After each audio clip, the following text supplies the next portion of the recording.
Good morning students. ഇന്ന് നമ്മൾ അഞ്ചാം ക്ലാസ്സുകാരുടെ 10ാമത്തെ ചാപ്റ്റർ ആണ് കേട്ടോ എടുക്കാൻ പോകുന്നത്. കേരളക്കരയിൽ എന്ന് പറയുന്ന ചാപ്റ്റർ. കഴിഞ്ഞ ക്ലാസ്സിൽ ഞാൻ 2 ചാപ്റ്റേഴ്സ് എടുത്തിട്ടുണ്ടായിരുന്നു. അപ്പൊ അത് നിങ്ങൾ എല്ലാവരും വോയിസ് അധികം വൈകാതെ കിട്ടുന്നതായിരിക്കും. അതായത് ഞാൻ 4 ചാപ്റ്ററുകളായിരുന്നു ഷെഡ്യൂൾ ചെയ്തിരുന്നത്. പക്ഷെ 2 ചാപ്റ്റേഴ്സ് അന്നൊരു 1.5 മണിക്കൂർ കൊണ്ട് എടുത്ത് തീരാൻ പറ്റിയിട്ടുണ്ടായിരുന്നുള്ളൂ. അപ്പൊ അതുകൊണ്ട് നമ്മൾ ഇന്ന് ബാക്കി 2 ചാപ്റ്റേഴ്സും കൂടി എടുക്കും. ഞാൻ 2 മോക്ക് ടെസ്റ്റും കാര്യങ്ങളൊക്കെ പ്രിപ്പയർ ചെയ്തിട്ടുണ്ട്. PDF ഉണ്ട്. അതൊക്കെ ഈ ക്ലാസ്സോട് കൂടിയിട്ട് നിങ്ങൾക്ക് കിട്ടുന്നതായിരിക്കും കേട്ടോ. അപ്പൊ നമുക്ക് ഇനി കേരളക്കരയിൽ എന്ന് പറയുന്ന ചാപ്റ്റർ ഡിസ്കസ് ചെയ്യാം. നമുക്ക് നമ്മുടെ കേരളത്തെ പറ്റി ഒന്ന് അറിഞ്ഞിരിക്കണ്ടേ? നമ്മൾ ജനിച്ചു വളർന്ന നമ്മുടെ നാട്, അതിനെപ്പറ്റി നമ്മൾ അറിഞ്ഞിരിക്കണം എന്നുള്ളത് വളരെ നിർബന്ധമല്ലേ? അപ്പൊ നമുക്ക് എന്താണ് നമ്മുടെ കേരളം, എങ്ങനെയാണ് നമ്മുടെ കേരളം, നമ്മുടെ കേരളത്തിന്റെ പ്രത്യേകതകളൊക്കെ എന്താണ് എന്നൊക്കെ നമുക്കൊന്ന് അറിഞ്ഞിരിക്കണം എന്നല്ല, അറിഞ്ഞിരിക്കണം. കാരണം സ്വന്തം നാടിന്റെ സവിശേഷതകൾ അറിഞ്ഞിരിക്കേണ്ടത് ഇമ്പോർട്ടന്റ് ആണ് കേട്ടോ. അപ്പൊ ഇതുവരെ അറിയാത്തവരാരെങ്കിലും ഉണ്ടെങ്കിൽ ഇതോടുകൂടിയിട്ട് അറിയാൻ സാധിക്കുന്നതായിരിക്കുമേ.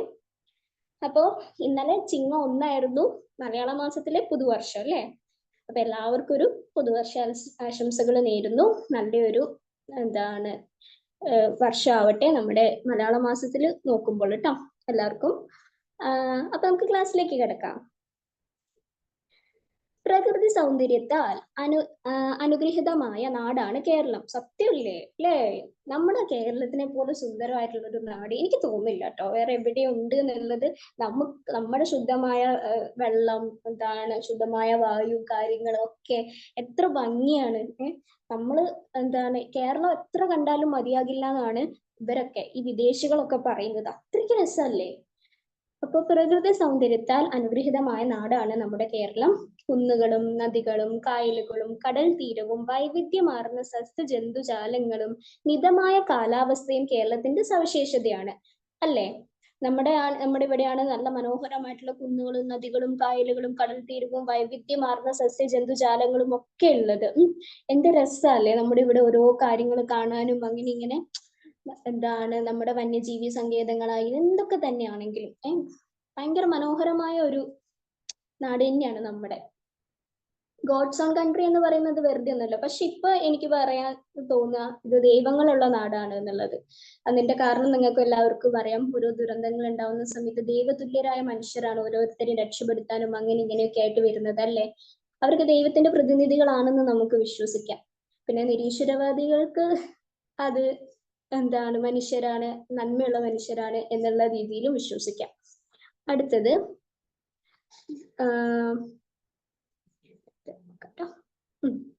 നമ്മുടെ കേരളത്തിന്റെ ഒരു മാപ്പാണ്. ഇത്രേ ഉള്ളൂ. ഓക്കെ, ഇത്രയും മനോഹരമായ നമ്മുടെ സംസ്ഥാനത്തെ കുറിച്ച് കൂടുതൽ അറിയണ്ടേ? തീർച്ചയായിട്ടും അറിയണം അല്ലേ? ഇത്ര മനോഹരമായിട്ടുള്ള നമ്മുടെ സംസ്ഥാനത്തെ കുറിച്ച് നമ്മൾ അറിഞ്ഞിരിക്കേണ്ടതായിട്ടുണ്ട്.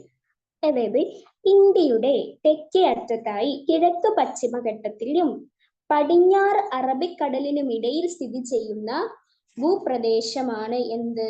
നമ്മുടെ കേരളം. എങ്ങനെ? ഒരു മിനിറ്റ് കേട്ടോ, ഞാനൊന്ന് മാർക്ക് ചെയ്യട്ടെ.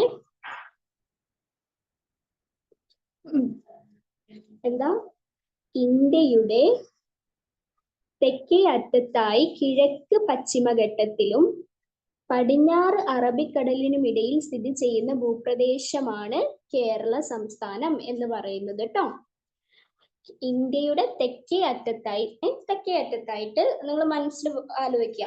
തെക്ക് ഭാഗം, തെക്കേ അറ്റത്തായി കിഴക്ക് പശ്ചിമഘട്ടത്തിലും പടിഞ്ഞാറ് അറബിക്കടലിലും സ്ഥിതി ചെയ്യുന്ന ഭൂപ്രദേശമാണ് കേരള സംസ്ഥാനം. ഞാൻ ഈ തെക്ക് കിഴക്ക് പടിഞ്ഞാറ് എന്നൊക്കെ പറയുമ്പോൾ നിങ്ങൾ അതൊക്കെ ഒന്ന് മൈൻഡിൽ കാണാൻ ശ്രമിക്കണം കേട്ടോ. എവിടെയാണ് തെക്ക്, എവിടെയാണ് കിഴക്ക്, എവിടെയാണ് വടക്ക്, പടിഞ്ഞാറ് എന്നൊക്കെ ഉള്ളത് അതൊക്കെ ഒന്ന് മനസ്സിൽ കരുതുക. ഇനി ചുവടെ കൊടുത്തിരിക്കുന്നത് എന്താ? നമ്മുടെ കേരളത്തിന്റെ ഭൂപടമാണ്. കണ്ടില്ലേ? നമ്മുടെ കേരളം കിടക്കുന്നുണ്ടോ? ഇത്രേ ഉള്ളൂ അല്ലേ നമ്മുടെ കേരളം. പക്ഷെ എത്ര 3.5 കോടി ജനങ്ങളോളം താമസിക്കുന്നത് ഇവിടെയാണ്. ഇനി അടുത്തയിലേക്ക് പോവാം. ഈ മാപ്പല്ല, ഇതിൽ ഓരോന്നും നമുക്ക് ഡീറ്റെയിൽ ആയിട്ട് പഠിക്കാനുണ്ട്. അപ്പോ ഇതാ കണ്ടോ കേരളത്തിന്റെ മാപ്പ്. ഒന്ന് അടുത്ത്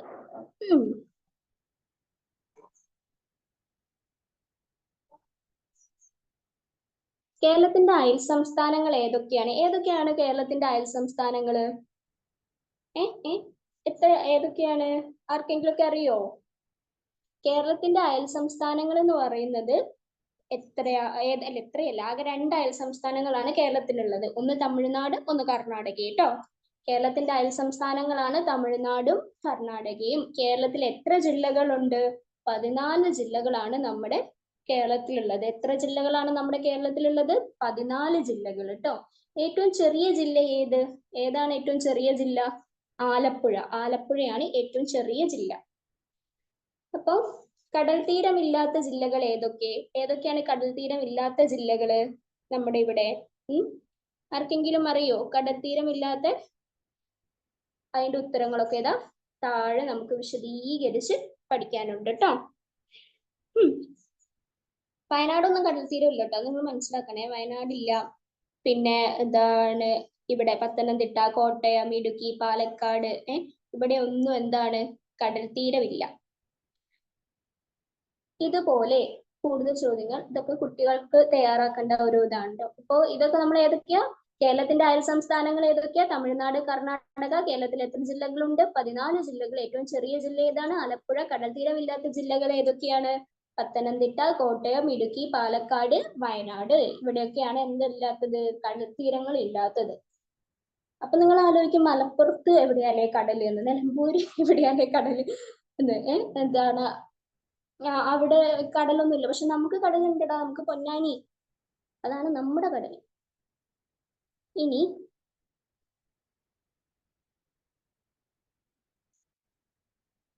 ഭൂപ്രകൃതി എന്ന് പറയുന്നത് പടിഞ്ഞാറ് അറബിക്കടലിനോട് ചേർന്ന മണൽ നിറഞ്ഞ പ്രദേശങ്ങളിൽ തുടങ്ങി കുന്നുകളും താഴ്വരകളും കടന്ന് കിഴക്കൻ അതിർത്തിയിൽ എത്തുമ്പോഴേക്കും കുതിച്ചു പാഞ്ഞൊഴുകുന്ന കാട്ടാറുകളും ഉയരം കൂടിയ കൊടുമുടികളും ഉൾക്കൊള്ളുന്ന വൈവിധ്യമാർന്ന ഭൂപ്രകൃതിയാണ് നമ്മുടെ കൊച്ചു കേരളത്തിലുള്ളത്. നോക്കിക്കേ ഞാൻ ഇത് വായിക്കുന്ന സമയത്ത് നിങ്ങൾ ഒന്ന് മനസ്സിൽ വിചാരിക്കുക നമ്മുടെ കേരളത്തിന്റെ സ്ട്രക്ചറും കാര്യങ്ങളും ഒക്കെ കേട്ടോ. പടിഞ്ഞാറ് അറബിക്കടലിനോട് ചേർന്ന മണൽ നിറഞ്ഞ പ്രദേശങ്ങളിൽ തുടങ്ങി കുന്നുകളും താഴ്വരകളും കടന്ന് കിഴക്കൻ അതിർത്തിയിൽ എത്തുമ്പോഴേക്കും കുതിച്ചു പാഞ്ഞൊഴുകുന്ന കാട്ടാറുകളും ഉയരം കൂടിയ കൊടുമുടികളും ഉൾക്കൊള്ളുന്ന വൈവിധ്യമാർന്ന ഭൂപ്രകൃതിയാണ് നമ്മുടെ കൊച്ചു കേരളത്തിലുള്ളത്. പിന്നെ സമുദ്രനിരപ്പിൽ നിന്നുള്ള കേരളത്തിന്റെ സമുദ്രനിരപ്പിൽ നിന്നുള്ള ഉയരത്തെ അടിസ്ഥാനമാക്കി നമ്മുടെ കേരളത്തിന്റെ ഭൂപ്രകൃതിയെ മൂന്നായി തിരിക്കാം. എങ്ങനെ തിരിക്കാം? മലനാട്, ഇടനാട്, തീരപ്രദേശം. മലനാട് കൊടുത്തിട്ടുണ്ട് കേട്ടോ. എങ്ങനെ? കേരളത്തിന്റെ ഭൂപ്രകൃതി വിഭാഗങ്ങളാണ് മലനാട്, ഇടനാട്, തീരപ്രദേശം. സമുദ്രനിരപ്പിൽ നിന്നുള്ള ഉയരത്തെ അടിസ്ഥാനമാക്കി കേരളത്തിന്റെ ഭൂപ്രകൃതിയെ മൂന്നായി തിരിക്കാം. ഏത് ഇമ്പോർട്ടന്റ് ആണ്? മലനാട്, ഇടനാട്, തീരപ്രദേശം. 3 എണ്ണം കേട്ടോ.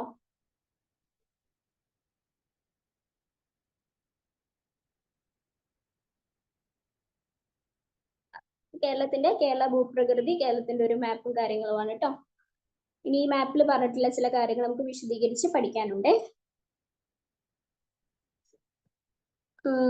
1 സെക്കൻഡ് കേട്ടോ. ഇത് 3-ാമത്തെ പേജ് 4, 5.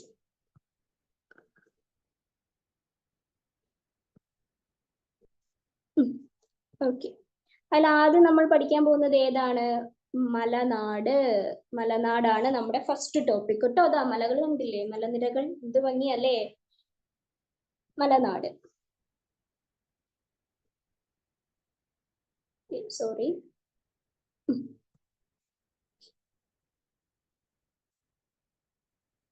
എല്ലാവർക്കും കാണുന്നുണ്ടെന്ന് വിശ്വസിക്കുന്നു കേട്ടോ. കാണുന്നില്ലെങ്കിൽ വോയിസ് ഓൺ ആക്കി പറയണേടാ കാണുന്നില്ല എന്ന്. സമുദ്രനിരപ്പിൽ നിന്ന് ഏകദേശം 75 മീറ്ററിൽ കൂടുതൽ ഉയരമുള്ള പ്രദേശമാണ് മലനാട്. എങ്ങനെ മക്കളെ? സമുദ്രനിരപ്പിൽ നിന്ന് ഏകദേശം 75 മീറ്ററിൽ കൂടുതൽ ഉയരമുള്ള പ്രദേശമാണ് മലനാട് എന്ന് പറയുന്നത്.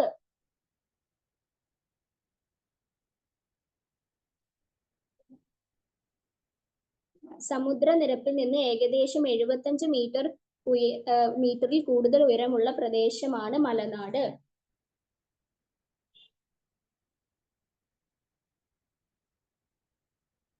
ശ്രദ്ധിക്കുക, സൈഡിലേക്ക് മാറ്റിയിട്ട് അടയാളപ്പെടുത്തി കാണിച്ചു തരാം കേട്ടോ. നിങ്ങൾക്ക് കൂടുതൽ വ്യക്തമാകും. ഓക്കേ.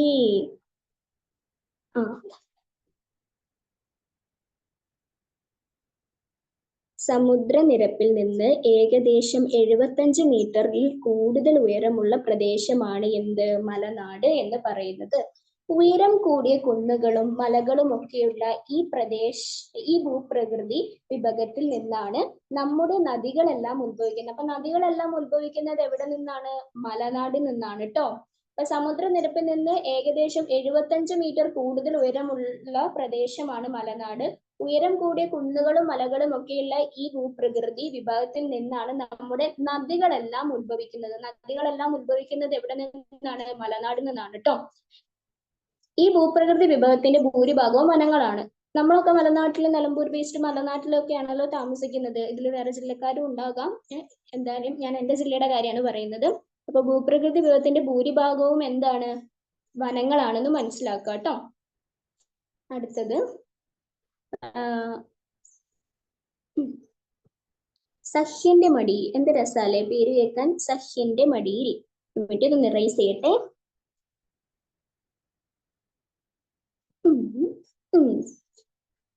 പോട്ടെ. സഹ്യന്റെ മടിയിൽ.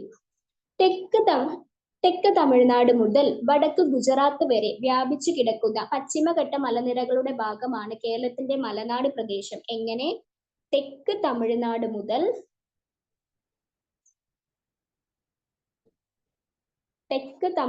മുതൽ വടക്ക് ഗുജറാത്ത് വരെ വ്യാപിച്ചു കിടക്കുന്ന പശ്ചിമഘട്ട മലനിരകളുടെ ഭാഗമാണ് കേരളത്തിന്റെ മലനാട് പ്രദേശം എന്ന് പറയുന്നത് ട്ടോ. അതായത് തെക്ക് തമിഴ്നാട്, ഒന്ന് മനസ്സിൽ വിചാരിക്കാം. തെക്ക് തമിഴ്നാട് മുതൽ വടക്ക് ഗുജറാത്ത് വടക്ക് ഭാഗത്താണ്. വടക്ക് ഗുജറാത്ത് വരെ വ്യാപിച്ചു കിടക്കുന്ന പശ്ചിമഘട്ട മലനിരകളുടെ ഭാഗമാണ് കേരളത്തിന്റെ മലനാട് പ്രദേശം എന്ന് പറയുന്നത്. ഇവിടെ ഏതൊക്കെ തരത്തിലുള്ള മൃഗങ്ങളെ കാണാൻ സാധിക്കും? നമ്മുടെ ഇവിടെ കടുവ, പുലി, വരയാട്, സിംഹവാലൻ, കുരങ്ങ് എന്നിവയും രാജവെമ്പാല ഉൾപ്പെടെ പലതരം പാമ്പുകളും നിരവധി ഇനം പക്ഷികൾ, ചിത്രശലഭങ്ങൾ തുടങ്ങിയ അപൂർവ ജീവികളും പശ്ചിമഘട്ടത്തിലുണ്ട്.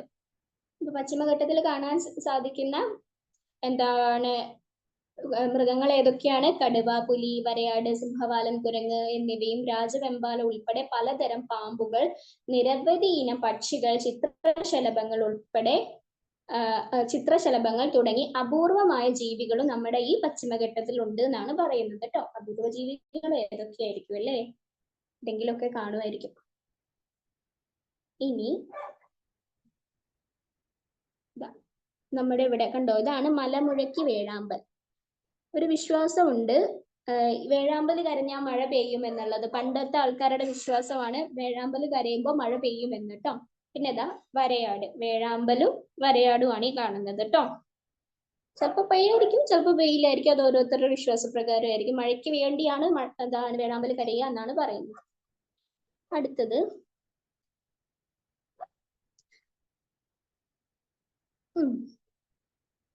ഈട്ടി, അകിൽ, ചന്ദനം, രക്തചന്ദനം തുടങ്ങിയ മരങ്ങളും പലതരം ഓർക്കിഡുകളും നിറഞ്ഞതാണ് പശ്ചിമഘട്ട മേഖല. എങ്ങനെ?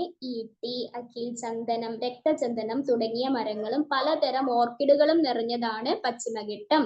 ഈ പ്രദേശത്തിന് സഹ്യപർവ്വത നിര എന്നും പേരുണ്ട്. ഏത് പ്രദേശത്തിന്? മലനാടിന് സഹ്യപർവ്വത നിര എന്നും കൂടെ പേരുണ്ട് ട്ടോ. അത് ശ്രദ്ധിക്കുക. സഹ്യപർവ്വത നിര എന്നറിയപ്പെടുന്ന എന്താണ് കേരളത്തിന്റെ ഭൂപ്രകൃതി ഏതാന്ന് ചോദിച്ചാൽ അതിന് ഉത്തരം ഏതാണ്? അതിന് ഉത്തരം? മലനാട് ആണ് ഉത്തരം.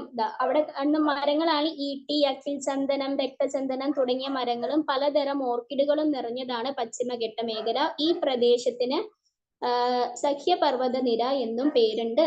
ഈ പ്രദേശത്തിന്, ഏത് പ്രദേശത്തിന്? മലനാടിന് സഹ്യപർവ്വത നിര എന്നും പേരുണ്ട്. സോറി ട്ടോ, ഡിസ്റ്റർബൻസ് ആവുന്നുണ്ടെങ്കിൽ സോറി. എന്ത് ചെയ്യാനാ, പറയാൻ പറ്റില്ലല്ലോ കുരയ്ക്കരുത് എന്ന്.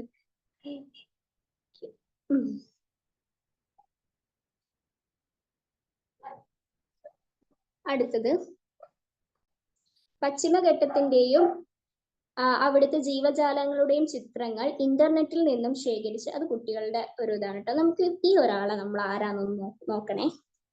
മൂപ്പര് നമുക്കൊന്ന് പഠിക്കാനുണ്ട്. ലോ നിക്കുന്ന ഇത് ഭംഗിയല്ലേ കാണാന്. അടുത്ത് വരുമ്പോ പേടി തോന്നും, എനിക്കൊക്കെ പേടി തോന്നാറുണ്ട് അടുത്തേക്ക് ഇങ്ങനെ വരുമ്പോൾ. പാലക്കാട് ജില്ലയിലെ മണ്ണാർക്കാട് താലൂക്കിൽ ഉൾപ്പെടുന്ന പശ്ചിമഘട്ട വനപ്രദേശമാണ് സൈലന്റ് വാലി. സൈലന്റ് വാലി എവിടെയാ സ്ഥിതി ചെയ്യുന്നത് എന്നൊക്കെ ഉള്ളത് ഇടയ്ക്കിടയ്ക്ക് PSC ചോദിക്കലുള്ള ഒരു ക്വസ്റ്റ്യൻ ആണ് കേട്ടോ, അതുകൊണ്ട് അത് മാർക്ക് ചെയ്യണേ. പാലക്കാട് ജില്ലയിലെ മണ്ണാർക്കാട് താലൂക്കിൽ ഉൾപ്പെടുന്ന പശ്ചിമഘട്ട വനപ്രദേശമാണ് സൈലന്റ് വാലി. ചീവീടുകൾ പറഞ്ഞപ്പോഴത്തേക്ക് ഇവിടെ ചീവീട് കരയാൻ തുടങ്ങി. ചീവീടുകൾ അപൂർവമായത് കൊണ്ടാണ് ഈ പ്രദേശത്തിന് സൈലന്റ് വാലി, അതായത് നിശബ്ദ താഴ്വര എന്ന് പേര് വരാൻ കാരണം. അതായത് ചീവീട് എന്ന് പറഞ്ഞിങ്ങനെ ചലിക്കുന്ന ജീവിയില്ലേ, അത് സൈലന്റ് വാലിയിൽ കുറവാണ്. അതുകൊണ്ട് തന്നെയാണ് അതിന് സൈലന്റ് വാലി എന്ന് പേര് വരാൻ കാരണം. സൈലന്റ് വാലിയുടെ മറ്റൊരു പേര് എന്താണ്? നിശബ്ദ താഴ്വര. അപ്പൊ നിശബ്ദ താഴ്വര, അപ്പൊ നിശബ്ദ താഴ്വര എന്ന് എന്താണ് അറിയപ്പെടുന്നത് എന്താണെന്ന് ചോദിച്ചാൽ അതിന് ഉത്തരം എന്താണ്? സൈലന്റ് വാലി എന്നാണ് എന്ന പേര് വരാൻ കാരണം. വംശനാശ ഭീഷണി നേരിടുന്ന സിംഹവാലൻ കുരങ്ങുകൾ ഉൾപ്പെടെ നിരവധി സസ്യ ജന്തുജാലങ്ങളുടെ ആവാസ കേന്ദ്രം കൂടിയാണ് ഈ വനപ്രദേശം.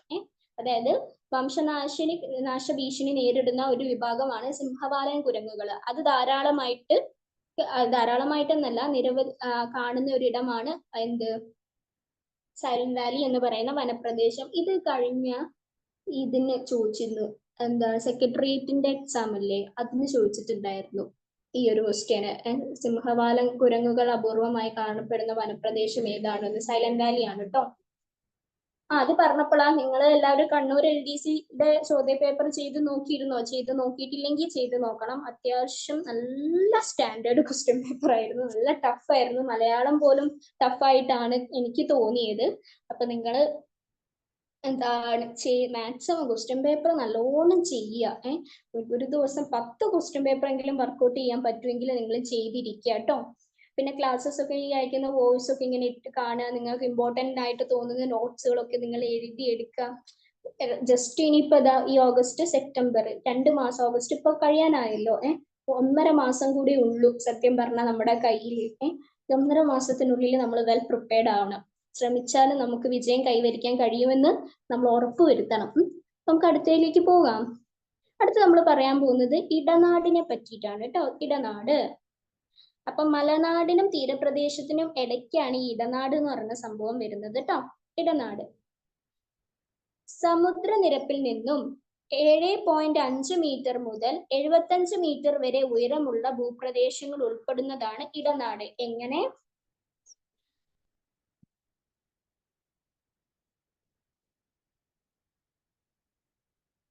സമുദ്രനിരപ്പിൽ നിന്നും 7.5 മീറ്റർ മുതൽ 75 മീറ്റർ വരെ ഉയരമുള്ള ഭൂപ്രദേശങ്ങൾ ഉൾപ്പെടുന്നതാണ് ഇടനാട്.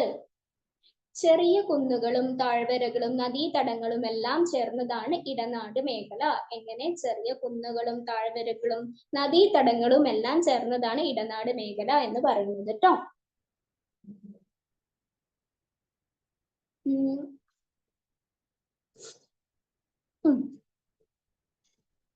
ഇടനാടിന്റെ കിഴക്കും പടിഞ്ഞാറും അതിരായി ഭൂപ്രകൃതി വിഭവങ്ങൾ ഏതൊക്കെയാണെന്ന് ഭൂപടത്തിൽ കണ്ടെത്തുക. അതൊക്കെ കുട്ടികളുടെ ഒരു ആക്ടിവിറ്റീസ് കാര്യങ്ങളൊക്കെയാണ്. അടുത്ത നമുക്ക് തീരപ്രദേശം പഠിക്കാം. സമുദ്രനിരപ്പിൽ നിന്നും 7.5 മീറ്റർ വരെ ഉയരമുള്ള ഭാഗമാണ് എന്ത്? തീരപ്രദേശം. എടാ ഈ കണക്കുകൾ നിങ്ങൾ പഠിച്ചിരിക്കണം കേട്ടോ. എത്ര മീറ്റർ ആണ്, അങ്ങനെയാണ് ഇങ്ങനെയാണ് എന്നുള്ളത് എന്തായാലും പഠിച്ചേ പറ്റുള്ളൂ. അതായത് സമുദ്രനിരപ്പിൽ നിന്ന് ഏകദേശം 75 മീറ്ററിൽ കൂടുതൽ ഉയരമുള്ള പ്രദേശമാണ് മലനാട് എന്നുള്ളത് നമ്മൾ തുടക്കത്തിൽ പഠിച്ചു. എങ്ങനെ? സമുദ്രനിരപ്പിൽ നിന്നും ഏകദേശം 75 മീറ്റർ കൂടുതൽ ഉയരമുള്ള പ്രദേശമാണ് മലനാട്. ഇടനാടാകുമ്പോൾ എങ്ങനെ വരുന്നത്? സമുദ്രനിരപ്പിൽ നിന്നും 7.5 മീറ്റർ മുതൽ 75 മീറ്റർ വരെ ഉയരമുള്ള ഭൂപ്രദേശങ്ങൾ ആണ് ഇടനാട് എന്ന് പറയുന്നത്. സമുദ്രനിരപ്പിൽ നിന്ന് 7.5 മീറ്റർ മുതൽ 75 മീറ്റർ വരെ ഉയരമുള്ള ഭൂപ്രദേശങ്ങൾ അറിയപ്പെടുന്നത് എന്താണ്? ഇടനാട്. സമുദ്രനിരപ്പിൽ നിന്ന് 7.5 മീറ്റർ വരെ ഉയരമുള്ള ഭാഗം അറിയപ്പെടുന്നത് തീരപ്രദേശം. ഇത് അങ്ങോട്ടും ഇങ്ങോട്ടും മാറിപ്പോരുത് കേട്ടോ നിങ്ങൾക്ക് ആർക്കും. അതായത് മലനാടിന്റെയും ഇടനാടിന്റെയും തീരപ്രദേശത്തിന്റെയും കണക്കുകൾ മാറിപ്പോരുത്. കാരണം നല്ല സിമിലാരിറ്റി ഉണ്ട്. മലനാട് 75-ലും പിന്നെ ഇടനാട് 7.5 മീറ്റർ മുതൽ 75 മീറ്റർ വരെയും തീരപ്രദേശം 7.5 മീറ്റർ ആണ്. അപ്പൊ ഇത് തമ്മിൽ മാറിപ്പോരുത് കേട്ടോ. പൊതുവെ മണൽ നിറഞ്ഞ ഭൂപ്രദേശമാണിത്. തീരപ്രദേശം സ്വാഭാവികം അല്ലേ, നമുക്കറിയുന്ന കാര്യമാണ്. പൊതുവെ മണൽ നിറഞ്ഞ ഭൂപ്രദേശമാണിത്.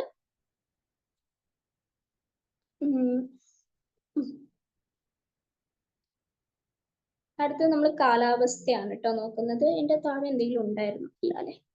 കാലാവസ്ഥ, നമ്മുടെ കേരളത്തിന്റെ കാലാവസ്ഥ കേട്ടോ. മിതമായ കാലാവസ്ഥയാണ് കേരളത്തിൽ നിലനിൽക്കുന്നത്. അതായത് മിത തോതിലുള്ള ഒരു കാലാവസ്ഥയാണ് നമ്മുടെ കേരളത്തിൽ നിലനിൽക്കുന്നത്. അതികഠിനമായ ചൂടോ തണുപ്പോ കേരളത്തിൽ അനുഭവപ്പെടാതിരിക്കാൻ പ്രധാന കാരണം കടലിന്റെ സാമീപ്യമാണ്. എങ്ങനെ നമുക്ക് അധികം ചൂടോ തണുപ്പോ കേരളത്തിൽ അനുഭവപ്പെടുന്നില്ല എന്നാണ് പറയുന്നത് കേട്ടോ. പക്ഷെ എനിക്ക് തോന്നുന്നു ചൂടൊക്കെ വരും കാലങ്ങളിൽ കേരളത്തിലും കൂടിക്കൊണ്ടിരിക്കുകയാണ് അല്ലേ? അതികഠിനമായ ചൂടോ തണുപ്പോ കേരളത്തിൽ അനുഭവപ്പെടാതിരിക്കാൻ പ്രധാന കാരണം കടലിന്റെ സമയമാണ്. ചിലപ്പോൾ മറ്റുള്ള സ്റ്റേറ്റ്സിനൊക്കെ വെച്ചിട്ട് നമ്മുടെ ഇവിടെ ചൂട് കുറവായിരിക്കും. എസ്പെഷ്യലി രാജസ്ഥാനൊക്കെ വെച്ച് നോക്കുമ്പോൾ നമ്മുടെ ഇവിടെ ഒന്നും അങ്ങനെ ചൂടില്ല. ഈ രാജസ്ഥാനും കേരളത്തിനൊന്നും ഒരിക്കലും കമ്പയർ ചെയ്യാൻ പറ്റില്ല. കാരണം അവിടെ മഴ അപൂർവമാണ്, ചൂട് കൂടുതലാണ്. ഇന്ത്യയിലെ തന്നെ ഏറ്റവും ചൂട് കൂടിയ ഒരു സംസ്ഥാനമാണ്. പക്ഷെ നമ്മുടെ ഇവിടെയും വരും കാലങ്ങളിൽ ചൂട് കൂടി വരികയാണ്. ഇപ്പോ തെക്കു പടിഞ്ഞാറൻ മൺസൂൺ കാലത്ത് കേരളത്തിൽ ഏറ്റവും കൂടുതൽ മഴ ലഭിക്കുന്നു. പടിഞ്ഞാറൻ മൺസൂൺ കാലത്ത് കേരളത്തിൽ ഏറ്റവും കൂടുതൽ മഴ ലഭിക്കുന്നു എന്ന് ആണ് പറയുന്നത്.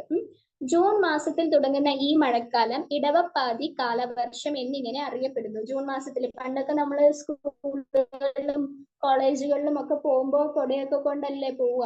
മഴ ഉണ്ടാവാൻ ചാൻസ് ഉണ്ടാവുമല്ലോ ജൂണിലൊക്കെ.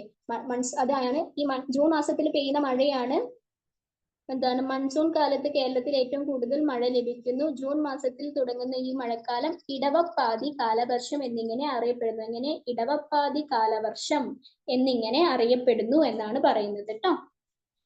മൺസൂൺ കാലത്ത് പെയ്യുന്ന മഴയാണ് ഇടവപ്പാതി. ഓക്കെ അല്ലേ?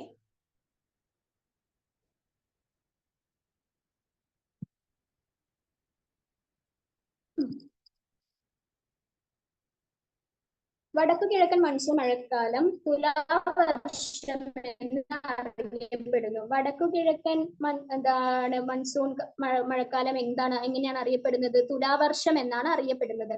വടക്കു കിഴക്കൻ മൺസൂൺ മഴക്കാലം തുലാവർഷം എന്നാണ് അറിയപ്പെടുന്നത്. വൈകുന്നേരങ്ങളിൽ ഇടിയോട് കൂടിയ മഴയാണ് തുലാവർഷത്തിന്റെ പ്രത്യേകത. തുലാവർഷത്തിന്റെ പ്രത്യേകത എന്താണ്? ഇടിവെട്ടു. അതിന് തുലാവർഷ മഴയിൽ ഇടിവെട്ടും. അപ്പൊ നമുക്ക് തെക്കു പടിഞ്ഞാറൻ മൺസൂൺ കാലത്ത് കേരളത്തിൽ ഏറ്റവും കൂടുതൽ മഴ ലഭിക്കുന്നു. തെക്കു പടിഞ്ഞാറൻ മൺസൂൺ കാലം. ഈ തെക്ക് പടിഞ്ഞാറ് എന്നൊക്കെ പറയുമ്പോൾ നിങ്ങൾ മനസ്സിൽ ഇങ്ങനെ മാപ്പ് വിചാരിക്കുക കേട്ടോ. തെക്ക് പടിഞ്ഞാറൻ മൺസൂൺ കാലത്ത് കേരളത്തിൽ ഏറ്റവും കൂടുതൽ മഴ ലഭിക്കുന്നു. ജൂൺ മാസങ്ങളിൽ തുടങ്ങുന്ന ഈ മഴക്കാലം ഇടവപ്പാതി കാലവർഷം എന്നിങ്ങനെ അറിയപ്പെടുന്നു. നമ്മള് ചീവീടിന്റെ കാര്യം പറഞ്ഞോളൂ. ഇവിടെ ചീവീട് എനിക്ക് സമാധാനം തരുന്നില്ല. ജൂൺ മാസങ്ങളിൽ തുടങ്ങുന്ന ഈ മഴക്കാലം ഇടവപ്പാതി കാലവർഷം എന്നിങ്ങനെ അറിയപ്പെടുന്നു. വടക്കു കിഴക്കൻ മൺസൂൺ മഴക്കാലം തുലാവർഷം എന്നാണ് അറിയപ്പെടുന്നത്. വടക്ക് അങ്ങോട്ടും ഇങ്ങോട്ടും മാറിപ്പോവല്ലോ കേട്ടോടാ. പേരുകൾ തമ്മിൽ ചേഞ്ച് ആകരുത്. ശ്രദ്ധയോട് കൂടിയിട്ട് പഠിക്കണേ. വടക്കു കിഴക്കൻ മൺസൂൺ മഴക്കാലം തുലാവർഷം എന്നാണ് അറിയപ്പെടുന്നത്. വൈകുന്നേരങ്ങളിലെ ഇടിയോട് കൂടിയ മഴയാണ് തുലാവർഷത്തിന്റെ പ്രത്യേകത. വൈകുന്നേരങ്ങളിൽ എന്താണ്? ഇടിയോട് കൂടിയ മഴ എന്താണ് തുലാവർഷത്തിൽ ഉണ്ടാകും. അടുത്തത് സമാധാനം. ആള് കുറച്ച് സൈലന്റ് ആയിട്ടുണ്ട്. എന്തായാലും ചീവീടിന്റെ ശബ്ദവും സൈലന്റ് വാലിയും ഒക്കെ ഇപ്പൊ സ്വർഗം തന്നെയാ. ഡിസംബർ മാസത്തോടെ കേരളത്തിൽ നേരിയ തണുപ്പ് അനുഭവപ്പെടാൻ തുടങ്ങുന്നു. ആണല്ലോ, നമുക്ക് ഡിസംബർ മാസത്തിൽ തണുപ്പ് തന്നെയാണല്ലോ. മറ്റുള്ള രാജ്യങ്ങളിലൊക്കെ ചില രാജ്യങ്ങളൊക്കെ ഡിസംബർ മാസത്തിൽ മഞ്ഞുവീഴ്ചയും സ്റ്റാർട്ട് ചെയ്യുന്നുണ്ട്. നമ്മുടെ വേറെ രാജ്യമാണ് കേട്ടോ. ഫെബ്രുവരി പിന്നെ ഇതിലൊക്കെ കാശ്മീരിലും അവിടെ ഇവിടെയൊക്കെ ഉണ്ടാവും മഞ്ഞുവീഴ്ച. നമ്മുടെ ഇന്ത്യയിലൊക്കെ ഇന്ത്യയിൽ മഞ്ഞുവീഴ്ച ഉണ്ടല്ലോ അല്ലേ. നമ്മൾ വേറെ രാജ്യത്തേക്ക് എന്തിനാ പോകുന്നത്? അപ്പൊ ഡിസംബർ നമ്മുടെ ഇവിടെ കേരളത്തില് മഞ്ഞുവീഴ്ചകളും കാര്യങ്ങളൊന്നും ഇല്ല. എന്നാൽ മഞ്ഞു തുള്ളികൾ കാണാമല്ലോ അല്ലെ. ഡിസംബർ മാസത്തോടെ കേരളത്തിൽ നേരിയ തണുപ്പ് അനുഭവപ്പെടാൻ തുടങ്ങുന്നു. ഫെബ്രുവരി മധ്യത്തോടെ വേനൽക്കാലം ആരംഭിക്കുകയായി. വേനൽ ഇത്രേ ഉള്ളൂ. കുട്ടികളുടെ ആക്ടിവിറ്റിയാണ് കേട്ടോ, അതാണ് വായിക്കാത്തത്. ഡിസംബർ മാസത്തോടെ കേരളത്തിൽ നേരിയ തണുപ്പ് അനുഭവപ്പെടാൻ തുടങ്ങുന്നു. ഫെബ്രുവരി മധ്യത്തോടെ വേനൽക്കാലം ആരംഭിക്കുകയായി. അപ്പൊ ഇതൊക്കെ തന്നെയാണ് നമ്മുടെ കേരളത്തിന്റെ കാലാവസ്ഥ എന്ന് പറയുന്നത് കേട്ടോ. അടുത്തത് നമ്മുടെ കേരളത്തിന്റെ നദികളെ പറ്റിയിട്ടാണ്. പശ്ചിമഘട്ടത്തിൽ നിന്ന് ഉത്ഭവിച്ച് കേരളത്തിലൂടെ ഒഴുകുന്ന ഒഴുകുന്നത് 44 നദികളാണ് കേട്ടോ. പശ്ചിമഘട്ടത്തിൽ നിന്ന് നമ്മുടെ നദികളെല്ലാം പശ്ചിമഘട്ടത്തിൽ നിന്നാണ് ഉത്ഭവിക്കുന്നത്. അത് കേരളത്തിലൂടെ ഒഴുകുന്നത് 44 നദികളാണ്. നമ്മൾ ചെറുപ്പം മുതലേ പഠിക്കുന്നതാണ് കേരളത്തിൽ 44 നദികൾ ഉണ്ട് എന്നുള്ള കാര്യം. ഇവയിൽ കബനി, ഭവാനി, പമ്പാർ എന്നീ നദികൾ കിഴക്കോട്ട് ഒഴുകുന്നതാണ്. അപ്പൊ ഈ കബനി,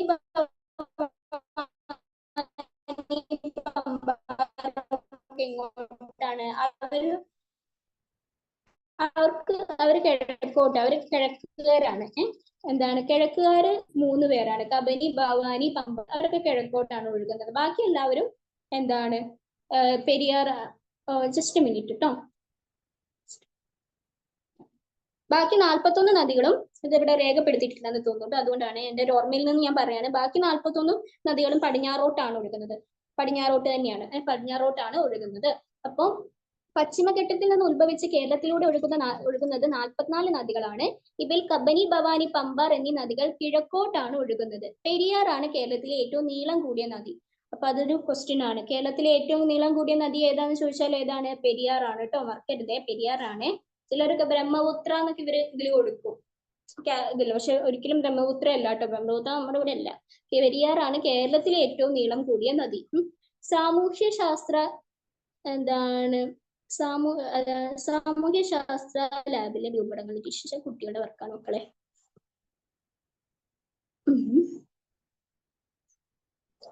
അടുത്ത പേജ്.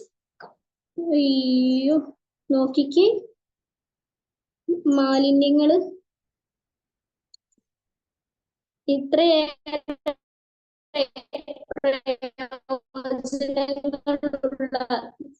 നദികളുടെ ഇന്നത്തെ നമുക്ക് വെള്ളത്തിന് ക്ഷാമം വരും? ഒരിക്കലും ഇല്ല. നമുക്ക് ശുദ്ധമായ കുടിവെള്ളമോ കാര്യങ്ങളോ ഒക്കെ നമുക്ക് എന്തിന് കിണർ കുത്താതെ തന്നെ പുഴയിൽ പോയി എടുത്തൂടെ അല്ലേ? എന്താ അല്ലേ?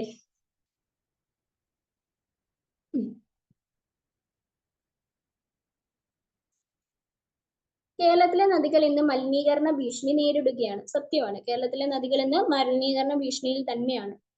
നിങ്ങളുടെ നാട്ടില് അത് പുനർജനി, ഇതൊരു സംഭവം തന്നെയാണ് കേട്ടോ. എനിക്കും വളരെ കൗതുകമായിട്ട് തോന്നിയ ഒരു കാര്യമാണ്. ഇത് PSC ചോദിക്കുകയാണെങ്കിൽ എന്തായാലും നിങ്ങൾ ആൻസർ ചെയ്യണം.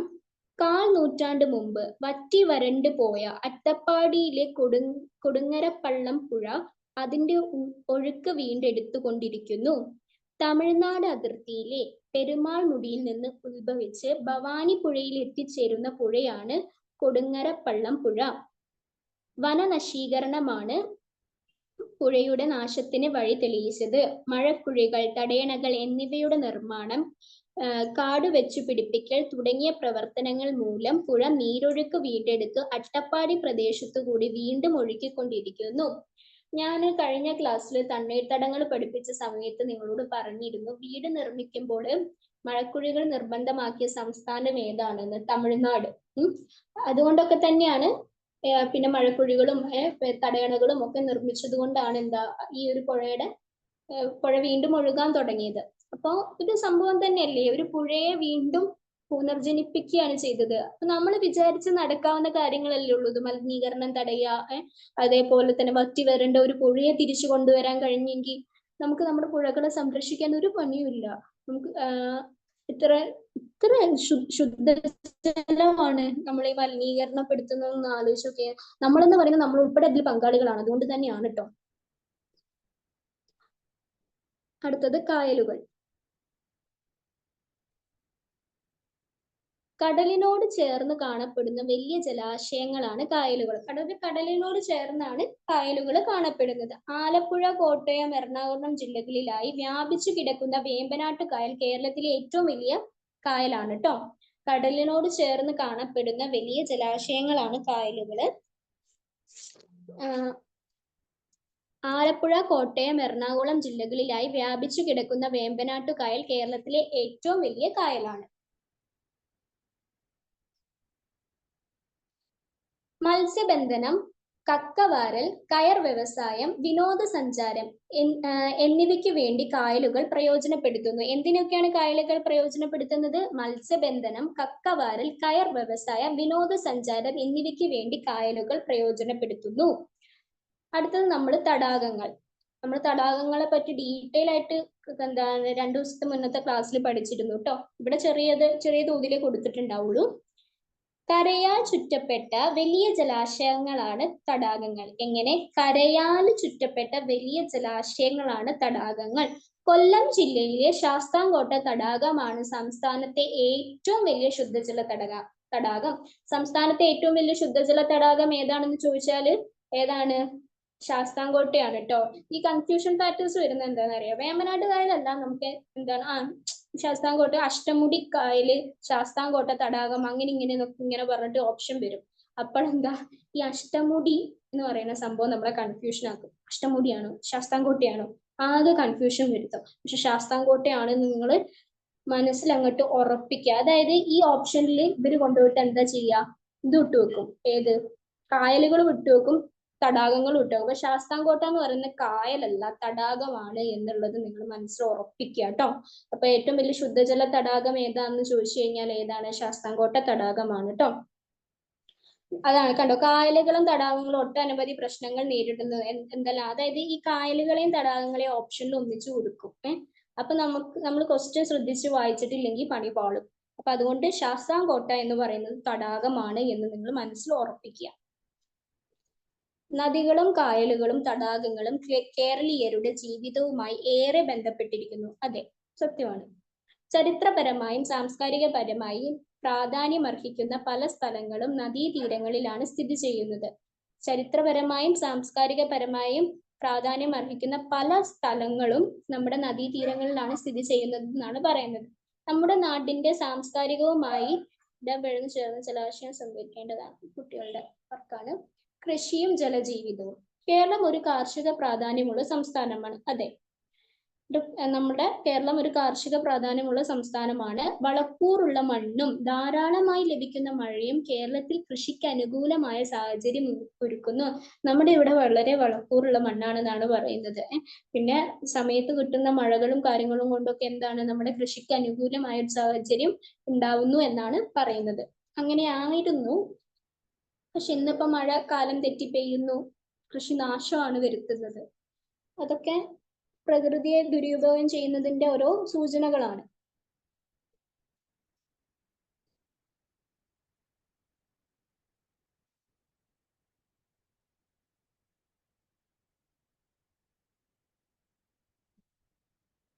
തീരപ്രദേശങ്ങളിൽ തെങ്ങ്, നെല്ല് തുടങ്ങിയ വിളകളാണ് മുഖ്യമായും കൃഷി ചെയ്യുന്നത്. തീരപ്രദേശങ്ങളിൽ കൃഷി ചെയ്യുന്നത് എന്തൊക്കെയാണ്? തെങ്ങ്, നെല്ല് ഒക്കെയാണ് കേട്ടോ അവിടെ കൃഷി ചെയ്യുന്നത്.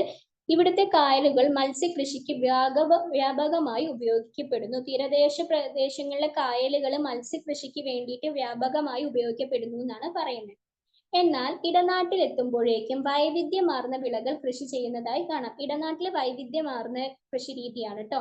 നെല്ല്, തെങ്ങ്, വാഴ, ചേന, ചേമ്പ് എന്നിവ കൂടാതെ കവുങ്ങ്, റബ്ബർ, മരച്ചീനി, കാപ്പി, കുരുമുളക് തുടങ്ങിയ വിളകളും ഈ മേഖലയിൽ ഉണ്ട്. അപ്പോൾ തീരപ്രദേശത്ത് എന്താണ് കൃഷി ചെയ്യുന്നത്? തെങ്ങ്, നെല്ല്, അങ്ങനത്തെ കാര്യങ്ങളൊക്കെ. പക്ഷെ എന്നാൽ ഇടനാട്ടിൽ അതിലും കൂടുതൽ സാധനങ്ങൾ കൃഷി ചെയ്യുന്നുണ്ട്. നെല്ല്, തെങ്ങ്, വാഴ, ചേന, ചേമ്പ്, കവുങ്ങ്, റബ്ബർ, മരച്ചീനി, കാപ്പി, കുരുമുളക് എന്നിവയും കൃഷി ചെയ്യുന്നുണ്ട്. മലനാട്ടിൽ പൊതുവെ അനുഭവപ്പെടുന്ന തണുപ്പുള്ള കാലാവസ്ഥ തേയില, ഏലം, കുരുമുളക് എന്നീ വിളകൾക്ക് ഏറെ അനുയോജ്യമാണ്. നമ്മുടെ മലനാട്ടിലാണെങ്കിൽ പൊതുവെ അനുഭവപ്പെടുന്ന തണുപ്പുള്ള കാലാവസ്ഥ തേയില, ഏലം, കുരുമുളക് ഈ മൂന്ന് വിളകൾക്ക് ഏറെ അനുയോജ്യമാണ് എന്നാണ് പറയുന്നത്. കേരളത്തിന്റെ ദേശീയ ഉത്സവമാണ് ഓണം. ചിങ്ങമാസത്തിലെ വിളവെടുപ്പുമായി ബന്ധപ്പെട്ടതാണ് ആണെന്ന് നിങ്ങൾക്കറിയാമോ? അറിയാമായിരുന്നു. നമ്മുടെ ചിങ്ങമാസത്തിലെ വിളവെടുപ്പുമായി ബന്ധപ്പെട്ടതാണ് ഓണം എന്ന് പറയുന്ന ഉത്സവം കേട്ടോ. ഓണം ഇപ്പൊ ചിങ്ങം ലാസ്റ്റോട് കൂടി ഓണം തുടങ്ങുകയാണല്ലോ. കേരളത്തിന്റെ ദേശീയോത്സവമാണ് ഓണം. അതൊക്കെ നമുക്ക് കുഞ്ഞുനാൾ മുതൽ അറിയുന്ന കാര്യങ്ങളല്ലേ. വിഷുവിന് കാർഷിക ഫലങ്ങൾ കൊണ്ട് കണി ഒരുക്കുന്നതും പത്താം ഉദയത്തിന് വിളയിറക്കുന്നതും ഒക്കെ കേരളീയ സംസ്കാരത്തിൽ കൃഷിയുടെ സ്ഥാനം വ്യക്തമാക്കുന്നു. വിഷുവിന് എന്താ ചെയ്യുന്നത്? വിഷുവിന് കാർഷിക ഫലങ്ങൾ കൊണ്ട് കണിയൊരുക്കുന്നതും പത്താം ഉദയത്തിന് വിളയിറക്കുന്നതുമൊക്കെ കേരളീയ സംസ്കാരത്തിൽ കൃഷിയുടെ സ്ഥാനം വ്യക്തമാക്കുന്നു. നമ്മുടെ കാർഷിക സംസ്കാരവും വിളവൈവിധ്യവും സജീവമായി നിലനിർത്തുന്ന ഈ ആഘോഷങ്ങൾ അർത്ഥപൂർണമാകും. അല്ലേ? നമ്മുടെ കാർഷിക സംസ്കാരവും വിളവൈവിധ്യവും സജീവമായി നിലനിർത്തിയാലല്ലേ ഈ ആഘോഷങ്ങൾ അർത്ഥപൂർണമാകൂ. അതായത് ഈ പറയുന്ന കാര്യങ്ങളൊക്കെ ചെയ്താൽ മാത്രമേ ഈ ഒരു കാര്യങ്ങളൊക്കെ ആഘോഷിക്കുന്നതിൽ എന്തെങ്കിലും ഒരു അർത്ഥമുള്ളൂ. കൃഷിയുമായി ബന്ധപ്പെട്ട പഴഞ്ചൊല്ലുകൾ ശേഖരിക്കൂ. ആർക്കെങ്കിലും അറിയോ കൃഷിയുമായിട്ട് ബന്ധപ്പെട്ട പഴഞ്ചൊല്ലുകൾ? എനിക്ക് വലിയ പിടുത്തമൊന്നുമില്ല കേട്ടോ. പക്ഷെ പഴയ ആൾക്കാർക്കൊക്കെ ഒരുപാട് അറിയാം.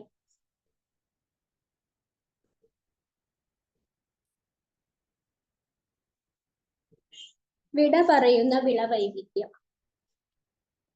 മലയാളികൾ ഇന്ന് വ്യവസായിക പ്രാധാന്യമുള്ള റബ്ബർ തുടങ്ങിയ വിളകൾ പരമ്പരാഗത വിളകൾക്ക് പകരമായി കൃഷി ചെയ്യുകയാണ്. അതെ, അതായത് ഇന്ന് പരമ്പരാഗത കൃഷി രീതിയിൽ നിന്ന് വ്യത്യസ്തമായിട്ട് മലയാളികൾ എന്താ കൂടുതൽ ലാഭം കിട്ടുന്ന റബ്ബറും കാര്യങ്ങളും ഒക്കെ നമ്മൾ കൃഷി ചെയ്ത് തുടങ്ങിയിട്ടുണ്ട്.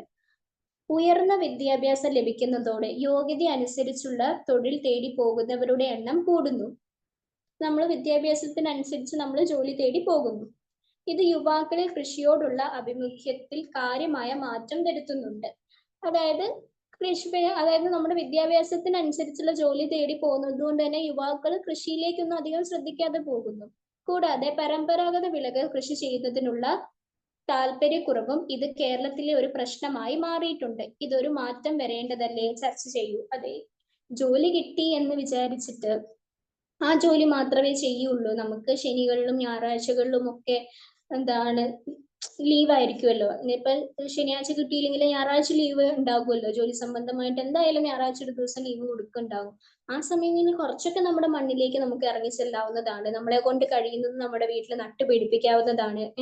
അത് ഒരു പരിധി വരെ വിഷാംശമില്ലാത്ത ഭക്ഷണം നമുക്ക് കഴിക്കാൻ സാധിക്കുമല്ലോ. അപ്പോൾ എല്ലാവരുടെയും വീട്ടിലെ ടെറസും കാര്യങ്ങളും അതല്ലെങ്കിൽ പറമ്പും ഒക്കെ ഉള്ളവരുണ്ടാവുമല്ലോ. നിങ്ങളെ കൊണ്ട് കഴിയുന്നത് എന്തെങ്കിലുമൊക്കെ നട്ടുപിടിപ്പിക്കാൻ ശ്രമിക്കുക.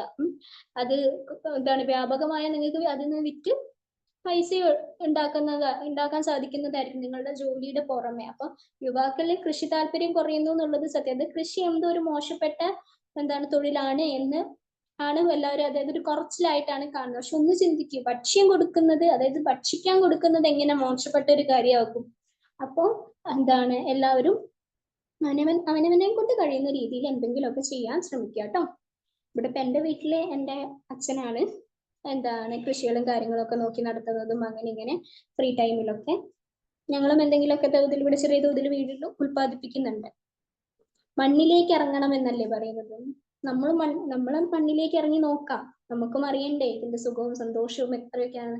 നമ്മളിപ്പോ ഒരു പൂവ് നടുമ്പോൾ ആ പൂവിൽ നിന്ന് ഒരു പൂ നടുമ്പോഴല്ല അല്ലെ, ചെടി നടുമ്പോൾ അതിൽ നിന്ന് ഒരു പൂവ് കിട്ടുമ്പോൾ നമുക്ക് എന്തൊരു സന്തോഷമായിരിക്കും.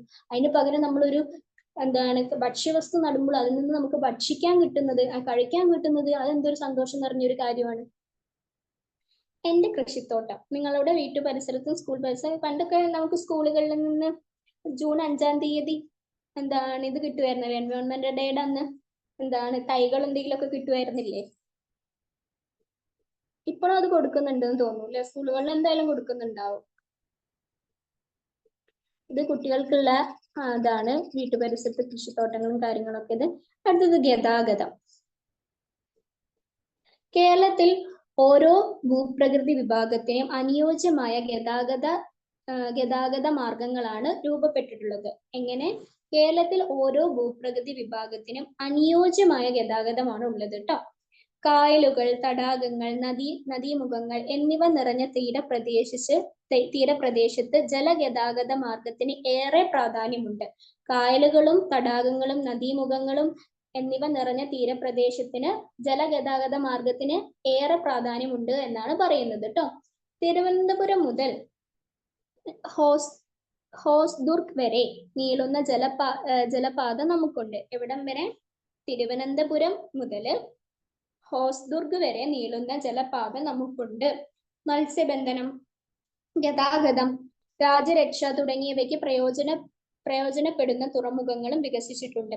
മത്സ്യബന്ധനത്തിനും ഗതാഗതത്തിനും രാജ്യരക്ഷ തുടങ്ങിയവയ്ക്കും പ്രയോജനപ്പെടുന്ന തുറമുഖങ്ങൾ ഇവിടെ വികസിച്ചിട്ടുണ്ട് എന്നാണ് പറയുന്നത്.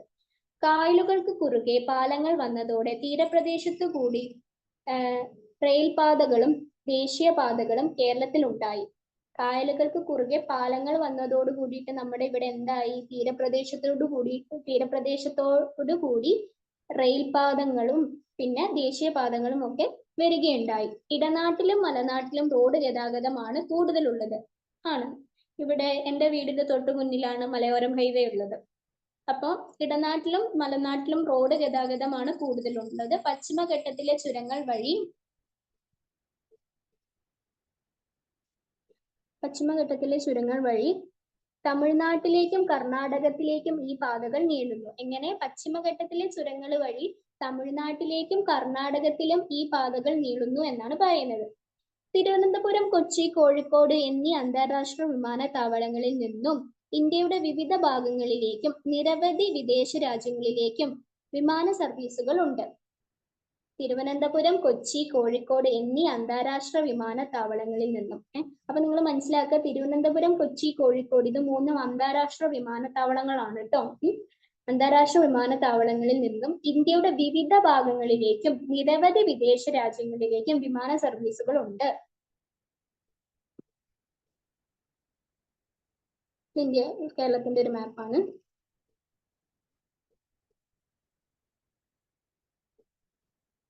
ഇനി ദൈവത്തിന്റെ സ്വന്തം നാട്.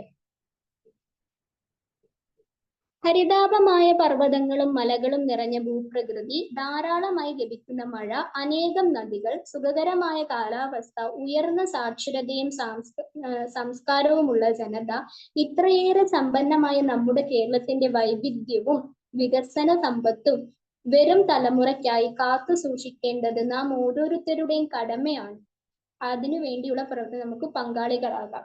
വേണ്ടേ? എന്തായാലും വേണം. ഞാൻ കഴിഞ്ഞ ക്ലാസ്സിലും പറഞ്ഞിരുന്നു, നമ്മൾ കണ്ടു എന്ന് വെച്ചിട്ട് നമ്മുടെ മക്കൾക്ക് കാണാനുള്ള അവസരവും നമ്മൾ ഉണ്ടാക്കി കൊടുക്കണ്ടേ? ഇപ്പൊ നമ്മളിപ്പോ പുലികളെയും കടുവകളെയും ഒക്കെ കണ്ടിട്ടുണ്ടാവും. അറ്റ്ലീസ്റ്റ് ടിവിയിലെങ്കിലോ അല്ലെങ്കിൽ വല്ല സൂയിലോ ഒക്കെ പോയിട്ടെങ്കിലും നമ്മൾ കണ്ടിട്ടുണ്ടാവും. പക്ഷെ നമ്മുടെ മക്കൾ ഉണ്ടാവുന്ന കാലത്ത് ആറ്റുകളൊക്കെ ഉണ്ടാവുമെന്ന് അറിയില്ല. കാരണം അതൊക്കെ നാശം വന്നുകൊണ്ടിരിക്കുകയാണ്. ഇപ്പൊ ഈ സിംഹവാലൻ, കുരങ്ങ് എന്നൊക്കെ പറയുന്നതൊക്കെ നാശനാശം സംഭവിച്ചുകൊണ്ടിരിക്കുകയാണ്. അപ്പോ അതിനൊക്കെ നമ്മളെ കൊണ്ട്, അതായത് നമ്മൾ എന്താണ് വനങ്ങൾ ഇതൊക്കെ നശിപ്പിക്കുന്നത് കൊണ്ടാണ് ഐറ്റുകൾക്ക് നാശം വരുന്നത്. അപ്പോ വരും തലമുറയ്ക്ക് വേണ്ടിയിട്ട് എന്തെങ്കിലും കാത്തു സൂക്ഷിക്കുക എന്നുള്ളത് നമ്മുടെയും കടമയാണ്. ഞാൻ ഒരു ഇതിൽ പറഞ്ഞിരുന്നു, പക്ഷിമൃഗാദികളും സസ്യജാലങ്ങളും നമ്മളും എല്ലാം ഒരു മുത്തിൽ കോർക്കപ്പെട്ട മാലകളാണ്. അതായത് എന്താണ്, ഒരു നൂലിൽ കോർക്കപ്പെട്ട മാലകളാണ്. അതായത് നമ്മളെല്ലാവരും എന്താണ് ഒരു ഈക്വൽ ഇതിലാണ് നിൽക്കുന്നത്. അപ്പൊ അതുകൊണ്ട് തന്നെ നമുക്കുള്ള അതേ ഇക്വാലിറ്റി അവർക്കും ഉണ്ട്.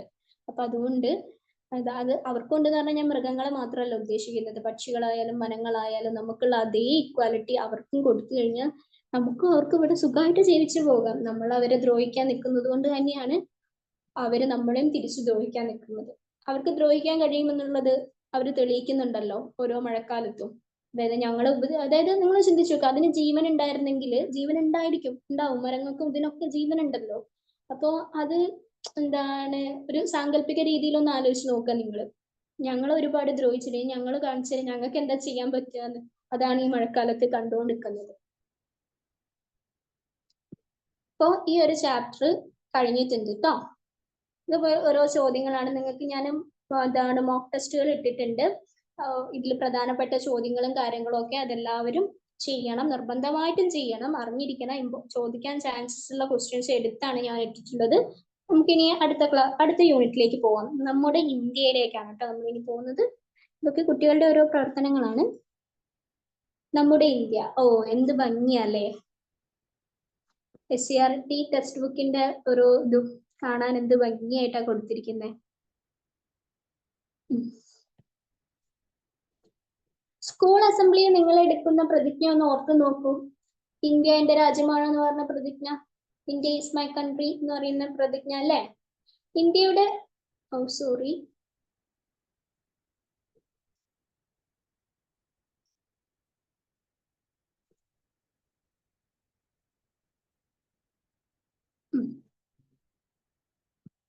പേജ് ഒന്ന്. ഇന്ത്യയുടെ വൈവിധ്യപൂർണമായ പാരമ്പര്യത്തിൽ അഭിമാനം കൊള്ളുന്നവരാണ് നമ്മൾ ഇന്ത്യക്കാർ. അതെ, നമ്മളിപ്പോ കേരളത്തെ പഠിച്ചു. ഇത് നമ്മൾ പഠിക്കുന്നത് യൂണിറ്റ് 11, നമ്മുടെ ഇന്ത്യ എന്ന് പറയുന്ന യൂണിറ്റ് ആണ് നമ്മൾ പഠിക്കുന്നത് കേട്ടോ. നമ്മൾ കേരളത്തെ പഠിച്ചു. ഇനിയിപ്പോ നമ്മൾ ഇന്ത്യ എന്താണ് എന്നുള്ളത്, നമ്മുടെ രാജ്യത്തെ പറ്റിയാണ് നമ്മൾ പഠിക്കാൻ പോകുന്നത് കേട്ടോ. നമ്മൾ നമ്മുടെ നാടിനെ പറ്റി പഠിച്ചു, ഇനി നമ്മൾ നമ്മുടെ രാജ്യത്തെ പറ്റി പഠിക്കുന്നു. അപ്പം ഇന്ത്യയുടെ വൈവിധ്യപൂർണമായ പാരമ്പര്യത്തിൽ അഭിമാനം കൊള്ളുന്നവരാണ് നമ്മൾ ഇന്ത്യക്കാർ. സത്യമാണ്. നമ്മൾ ഒരു ഇന്ത്യക്കാരനാന്നുള്ള നിലയിൽ പല കാര്യങ്ങളിലും നമ്മൾ അഭിമാനിക്കാനുണ്ട്. വേഷം, ഭാഷ, ആചാരം തുടങ്ങിയവയിലെല്ലാം പുലർത്തുന്ന വൈവിധ്യങ്ങളാണ് ഇന്ത്യയെ ഒരു വ്യത്യസ്ത രാജ്യമാക്കുന്നത്. അത് താഴെയായിരിക്കും. ഇന്ത്യയുടെ വൈവിധ്യപൂർണമായ പാരമ്പര്യത്തിൽ അഭിമാനം കൊള്ളുന്നവരാണ് നമ്മൾ ഇന്ത്യക്കാർ. വേഷം, ഭാഷ, ആചാരം തുടങ്ങിയവയിലെല്ലാം പുലർത്തുന്ന വൈവിധ്യങ്ങളാണ് ഇന്ത്യയെ ഒരു വ്യത്യസ്ത രാജ്യമാക്കി മാറ്റുന്നത്.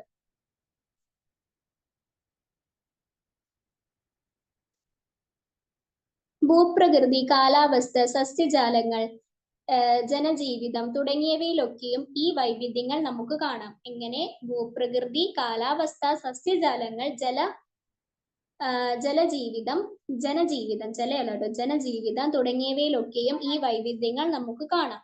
ഇത്രയേറെ വൈവിധ്യങ്ങൾ ഉണ്ടെങ്കിലും ജാതി മത ഭാഷ ഭേദമന്യേ ഏകോദര സഹോദരങ്ങളെ പോലെ ഒറ്റക്കെട്ടായി ജീവിക്കുന്നവരാണ് നമ്മൾ ഇന്ത്യക്കാർ. അതായത് നമ്മളെല്ലാവരും അതായത് ജാതി മതഭേദമന്യേ നമ്മളെല്ലാവരും സഹോദരങ്ങളെ പോലെയാണ്. എല്ലാ ഇന്ത്യക്കാരും നമ്മുടെ സഹോദരന്മാരാണ് നമ്മൾ പ്രതിജ്ഞ ചെയ്യുന്നത്, അല്ലെ?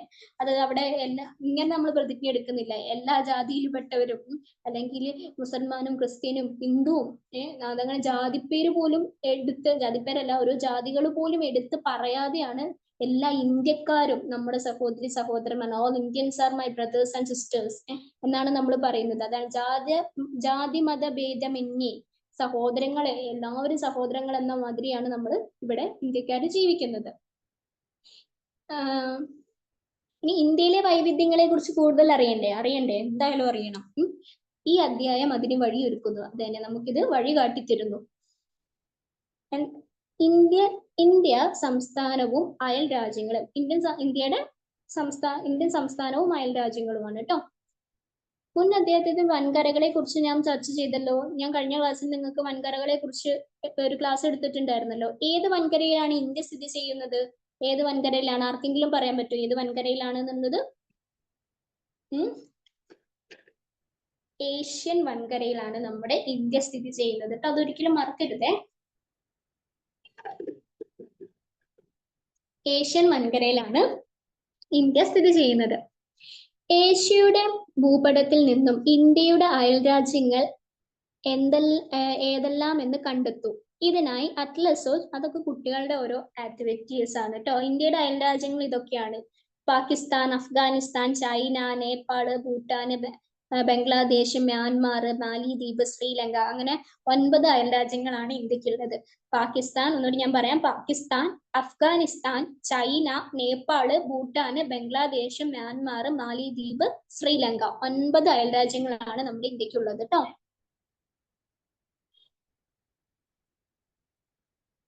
ഇന്ത്യയുടെ തെക്കു ഭാഗത്തുള്ള സമുദ്രം ഏതാണെന്നറിയോ? ഇന്ത്യൻ മഹാസമുദ്രമാണ് കേട്ടോ. അത് ഞാനൊന്ന് മാർക്ക് ചെയ്ത് കാണിച്ചു തരാം.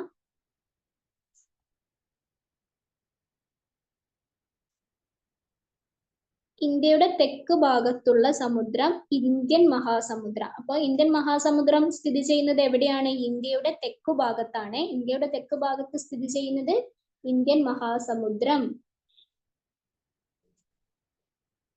സോറി, ട്രേസ് ചെയ്തില്ല.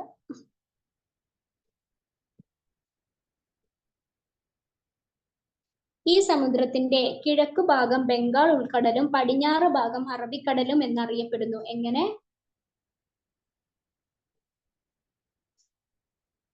സമുദ്രത്തിന്റെ കിഴക്കു ഭാഗം ബംഗാൾ ഉൾക്കടലെന്നും പടിഞ്ഞാറ് ഭാഗം അറബിക്കടലും എന്നും അറിയപ്പെടുന്നു. അപ്പോ ഇന്ത്യയുടെ തെക്കു ഭാഗത്തുള്ള സമുദ്രമാണ് ഇന്ത്യൻ മഹാസമുദ്രം. ഈ സമുദ്രത്തിന്റെ കിഴക്ക് ഭാഗം ബംഗാൾ ഉൾക്കടൽ എന്നും പടിഞ്ഞാറ് ഭാഗം അറബിക്കടലും എന്നുമാണ് അറിയപ്പെടുന്നത് കേട്ടോ. പറയുന്ന സമയത്ത് ഞാൻ പറഞ്ഞിരുന്നു, ഓരോന്നും മനസ്സിൽ വിചാരിക്കുക. വടക്ക്, കിഴക്ക്, തെക്ക്, പടിഞ്ഞാറ് എന്നൊക്കെ ഉള്ളത് മനസ്സിൽ കരുതുക. എന്നിട്ട് സങ്കല്പിക്കുക. നമുക്ക് ഒരു ഇമാജിനേഷൻസ് ഉണ്ടല്ലോ. നമ്മൾ സ്വപ്നം കാണാത്തവരല്ല, മാത്രമല്ല നമ്മൾ ഓരോന്നിങ്ങനെ ചിന്തിച്ചിരിക്കാത്തവരല്ല. നമ്മുടെ പഴയ ഓർമ്മകൾ പോലും നമ്മൾ നമ്മുടെ മനസ്സിൽ വിഷ്വലൈസ് ചെയ്തിട്ടാണ് നമ്മൾ ചിന്തിക്കുന്നത്, അല്ലേ? ഞാൻ ഇന്നലെ അവിടെ പോയിരുന്നല്ലോ, ഞാൻ അന്ന് അങ്ങനെ ചെയ്തിരുന്നല്ലോ എന്നൊക്കെ ഉള്ളത്. അപ്പോൾ ഇങ്ങനെ പറയുമ്പോൾ നിങ്ങൾ വിഷ്വലൈസ് ചെയ്യാൻ ശ്രമിക്കുക. എന്താണ്? ഇന്ത്യയുടെ തെക്ക് ഭാഗത്ത് ഇന്ത്യൻ മഹാസമുദ്രം, ഒരു കടൽ മനസ്സിൽ കാണാം. തെക്ക് ഭാഗത്ത് ഒരു കടൽ കിടക്കുന്നു. ഈ സമുദ്രത്തിന്റെ കിഴക്കുഭാഗം ബംഗാൾ ഉൾക്കടൽ, കിഴക്കു ഭാഗത്ത് ഇതാ ബംഗാൾ ഉൾക്കടൽ കിടക്കുന്നു, പടിഞ്ഞാറ് ഭാഗത്ത് അറബിക്കടൽ കിടക്കുന്നു.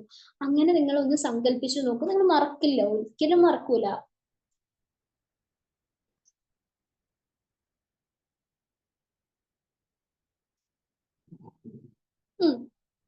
അടുത്തത് ഇന്ത്യൻ സംസ്ഥാനങ്ങൾ. ഭരണ സൗകര്യത്തിനായി ഇന്ത്യ 29 സംസ്ഥാനങ്ങളായി തിരിച്ചിരിക്കുന്നു. അപ്പൊ ഇന്ത്യയിൽ എത്ര സംസ്ഥാനങ്ങളുണ്ട്? 29 സംസ്ഥാനങ്ങളുണ്ട് കേട്ടോ. 2014 ജൂൺ മാസത്തിൽ ആന്ധ്രാപ്രദേശ് സംസ്ഥാനം, സീമാന്ധ്ര, തെലങ്കാന എന്നിങ്ങനെ 2 സംസ്ഥാനങ്ങളായി വിഭജിക്കപ്പെട്ടു. ആദ്യം 28 ആയിരുന്നു, ഇപ്പൊ 29 എണ്ണം ഉണ്ട് കേട്ടോ. ഭരണ സൗകര്യത്തിനായി ഇന്ത്യയെ 29 സംസ്ഥാനങ്ങളായി തിരിച്ചിരിക്കുന്നു. 2014 ജൂൺ മാസത്തിൽ ആന്ധ്രാപ്രദേശ് സംസ്ഥാനം, സീമാന്ധ്ര, തെലങ്കാന എന്നിങ്ങനെ 2 സംസ്ഥാനങ്ങളായി വിഭജിക്കപ്പെട്ടു എന്നാണ് പറയുന്നത്. ഇതിന്റെ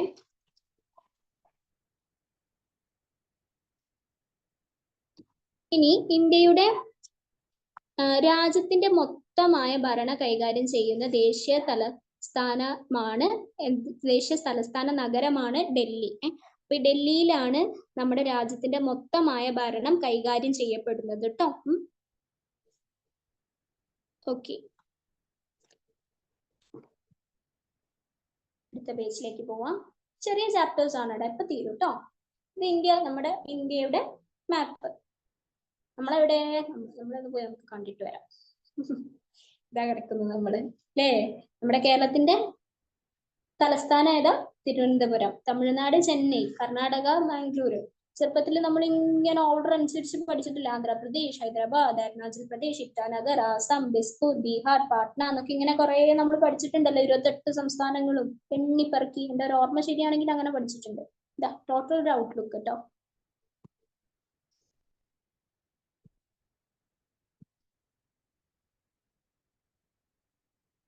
സംസ്ഥാനങ്ങളെ കൂടാതെ പോണ്ടിച്ചേരി, ദമാൻ ദിയു, ദാദ്ര നാഗർ ഹവേലി, ചണ്ഡീഗഡ്, ലക്ഷദ്വീപ്, ആൻഡമാൻ നിക്കോബാർ ദ്വീപ് സമൂഹം എന്നീ 6 കേന്ദ്രഭരണ പ്രദേശങ്ങളും ഇന്ത്യയിലുണ്ട്. അപ്പൊ ഇന്ത്യയിലെ കേന്ദ്രഭരണ പ്രദേശങ്ങൾ എത്ര എണ്ണം ഉണ്ട്? എന്താണ്? 6 എണ്ണം ഉണ്ട് കേട്ടോ. ഏതൊക്കെയാണ്?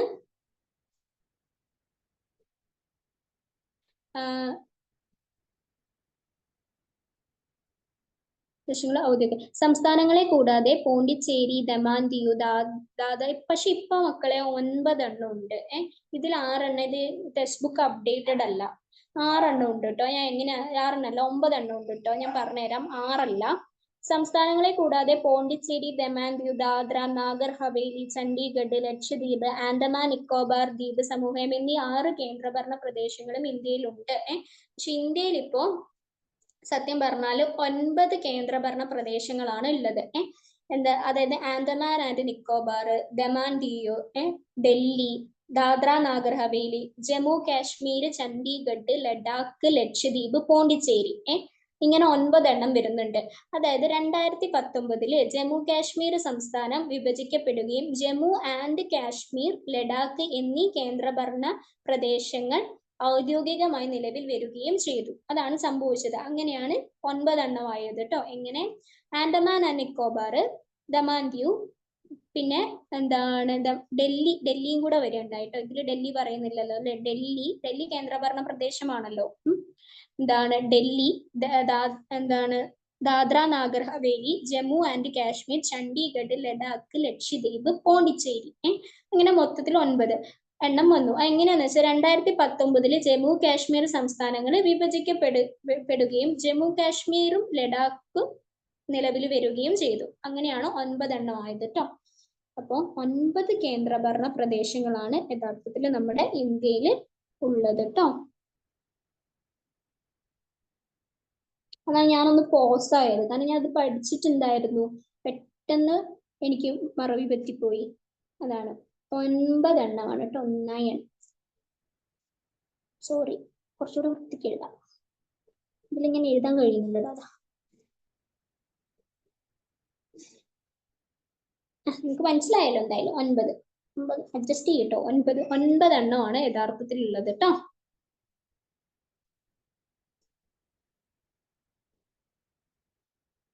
ഇനി റേസ് ചെയ്യാതെ അല്ലെങ്കിൽ നമ്മുടെ കൂടെ പോരും. ഇനി ഇന്ത്യൻ ഭൂപ്രകൃതി. അത് ഒരു മിനിറ്റ്, സോറി, ഈ മറക്കല്ലിട്ടോ, ഏതൊക്കെയാ പുതുതായിട്ട് ഇതില് നിൽക്കുന്ന? ഡൽഹി, ജമ്മു കാശ്മീർ, ലഡാക്ക്. ഡൽഹി, ജമ്മു കാശ്മീർ, ലഡാക്ക്. 6 പോരെ 3 കൂടെ അഡീഷണൽ ആയിട്ട് പൊങ്ങി വരികയുണ്ടായി. 3 തന്നെ പൊങ്ങി വരികയുണ്ടായി. അങ്ങനെയാണ് 6 എന്തായത് 9 ആയത് കേട്ടോ. ഓക്കെ അല്ലേ? 6 9 മാറിയത്. മറക്കല്ലേ, എനിക്കൊന്ന് എഴുതി വെക്കാം, നിങ്ങൾ ഇനി മറന്നാലോ. പക്ഷെ ഇതിൽ എഴുതാനേ കുറച്ച് ബുദ്ധിമുട്ട്, അതാണ്. കണ്ടോ, അവിടെ ഇവിടെയൊക്കെ തട്ടുമ്പോൾ ഇവിടെയൊക്കെ വരും. അതായത് ഇതിന് പുറമെ വന്നവരാണ്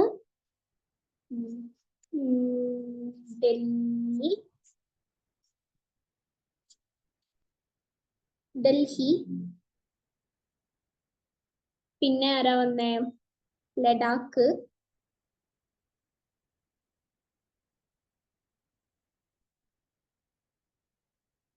ലഡാക്ക്, പിന്നെ ജമ്മു ആൻഡ് കാശ്മീർ കേട്ടോ. ജമ്മു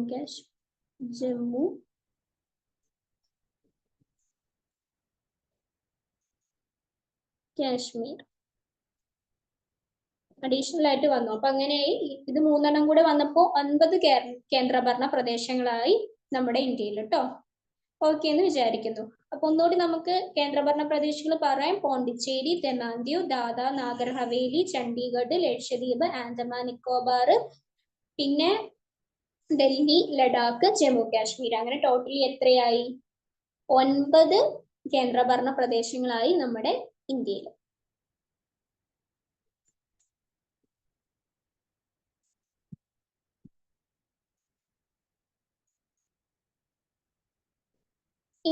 ഇന്ത്യ ഭൂപ്രകൃതി. പർവ്വതങ്ങൾ, പീഠഭൂമികൾ, സമതലങ്ങൾ, ദ്വീപുകൾ എന്നിങ്ങനെ വിവിധ ഭൂരൂപങ്ങൾ ഭൂമിയിലുണ്ട്. ഒരു ഭൂപ്രദേശത്തിൽ കാണപ്പെടുന്ന ഇത്തരം സവിശേഷതകളാണ് അവിടുത്തെ ഭൂപ്രകൃതി. എങ്ങനെ? പർവ്വതങ്ങൾ, പീഠഭൂമികൾ, സമതലങ്ങൾ, ദ്വീപുകൾ എന്നിങ്ങനെ വിവിധ ഭൂരൂപങ്ങൾ ഭൂമിയിലുണ്ട്. ഒരു ഭൂപ്രദേശത്തിൽ കാണപ്പെടുന്ന ഇത്തരം സവിശേഷതകളാണ് അവിടുത്തെ ഭൂപ്രകൃതി എന്ന് പറയുന്നത്. ചെറുതും വലുതുമായ പർവ്വതനിരകളും സമതല പ്രദേശങ്ങളും വിശാലമായ പീഠഭൂമി പ്രദേശങ്ങളും മരുഭൂമിയും തീരപ്രദേശങ്ങളും ദ്വീപുകളും ഉൾപ്പെടെ വൈവിധ്യമാർന്ന ഭൂപ്രകൃതിയാണ് ഇന്ത്യയിലുള്ളത്. അപ്പൊ നമ്മുടെ ഇന്ത്യയിൽ എന്തൊക്കെയുണ്ട്? ചെറുതും വലുതുമായ പർവ്വതനിരകളുണ്ട്, സമതല പ്രദേശങ്ങളുണ്ട്, വിശാലമായ പീഠഭൂമി പ്രദേശങ്ങളും മരുഭൂമിയും തീരപ്രദേശങ്ങളും ദ്വീപുകളും ഉൾപ്പെടെ വൈവിധ്യമാർന്ന ഭൂപ്രകൃതിയാണ് നമ്മുടെ ഇന്ത്യയിൽ ഉള്ളത്. ഇന്ത്യയുടെ പർവ്വതങ്ങൾ കേട്ടോ. അടുത്തത്, വിവിധ വൻകരകളിലെ പ്രധാന പർവ്വതങ്ങളെ കുറിച്ച് മുൻ അധ്യായത്തിൽ നിന്നും നിങ്ങൾ മനസ്സിലാക്കിയിട്ടുണ്ടാകുമല്ലോ. ഉണ്ടാവണമല്ലോ. ഹിമാലയ പർവ്വതം, പശ്ചിമഘട്ടനിരകൾ. കണ്ടോ, ഇതില് ലോകത്തിലെ തന്നെ ഉയരമേറിയ പർവ്വത നിരകളായ ഹിമാലയത്തിന്റെ ഒരു ഭാഗം ഇന്ത്യയിലാണുള്ളത്. ഹിമാലയത്തിന്റെ ഒരു ഭാഗം മാത്രമാണ് കേട്ടോ ഇന്ത്യയിൽ കിടക്കുന്നത്, മൊത്തത്തിലല്ല. ഹിമാലയത്തേക്കാൾ ഉയരം കുറഞ്ഞ നിരകളായ ആരവല്ലി, പശ്ചിമഘട്ടം, പൂർവ്വഘട്ടം, വിന്ധ്യനിരകൾ, സത്പുര നിരകൾ എന്നിവയാണ് ഇന്ത്യയിലെ മറ്റു പ്രധാന പർവ്വത നിരകൾ. അപ്പൊ ഇന്ത്യയിലെ മറ്റു പ്രധാന പർവ്വത നിരകൾ ഏതൊക്കെയാണ്? ആരവല്ലി, പശ്ചിമഘട്ടം, പൂർവ്വഘട്ടം, വിന്ധ്യനിരകൾ, സത്പുരകൾ. ഓക്കെ കേട്ടോ. ഇനി ഈ പർവ്വതങ്ങളിൽ നിന്നെല്ലാം അനേക നദികൾ ഉത്ഭവിക്കുന്നുണ്ട്. അതായത് ഈ പറഞ്ഞ ആരവല്ലി, പശ്ചിമഘട്ടം, പൂർവ്വഘട്ടം, വിന്ധ്യനിരകൾ, സത്പുര നിരകൾ, പിന്നെ നമ്മുടെ ഹിമാലയം, ഇതിൽ നിന്നൊക്കെ എന്താണ് അനേക നദികൾ ഉത്ഭവിക്കുന്നുണ്ട് എന്നാണ് പറയുന്നത്.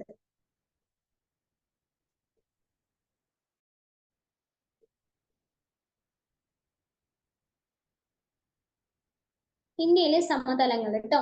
അതിവിശാലമായതും നിരപ്പായതുമായ ഭൂപ്രദേശങ്ങളാണ് സമതലങ്ങൾ. എങ്ങനെ? അതിവിശാലമായതും നിരപ്പായതുമായ ഭൂപ്രദേശങ്ങളാണ് സമതലങ്ങൾ. ഹിമാലയ പർവ്വത നിരകൾക്ക് തെക്കുഭാഗത്ത് വിശാലമായ ഒരു സമതലമുണ്ട്. എവിടെ? ഹിമാലയ പർവ്വത നിരകൾക്ക് തെക്കുഭാഗത്ത് വിശാലമായ ഒരു സമതലമുണ്ട്. ഹിമാലയത്തിൽ നിന്നും നദികൾ ഒഴുക്കിക്കൊണ്ടുവരുന്ന എക്കൽ നിക്ഷേപിച്ചാണ് ഈ സമതലങ്ങൾ രൂപപ്പെട്ടിട്ടുള്ളത്. ഹിമാലയത്തിൽ നിന്ന് നദികൾ ഒഴുക്കിക്കൊണ്ടുവരുന്ന എക്കൽ നിക്ഷേപിച്ചാണ് ഈ സമതലങ്ങളൊക്കെ രൂപപ്പെട്ടിട്ടുള്ളത് എന്നാണ് പറയുന്നത്. സിന്ധു ഗംഗ ബ്രഹ്മപുത്ര സമതലങ്ങൾ എന്നാണ് ഈ സമതല പ്രദേശങ്ങൾ അറിയപ്പെടുന്നത്. അപ്പം ഈ ഒരു ഭാഗത്ത് നിന്ന് എന്തായാലും നിങ്ങൾക്ക് ഒരു ക്വസ്റ്റ്യൻ പ്രതീക്ഷിക്കാം. ഏതെങ്കിലും ഒരു എക്സാമിന്, PSCയുടെ ഏതെങ്കിലും ഒരു എക്സാമിന് നിങ്ങൾക്ക് ഇവിടെ സിന്ധു ഗംഗ ബ്രഹ്മപുത്ര സമതലങ്ങൾ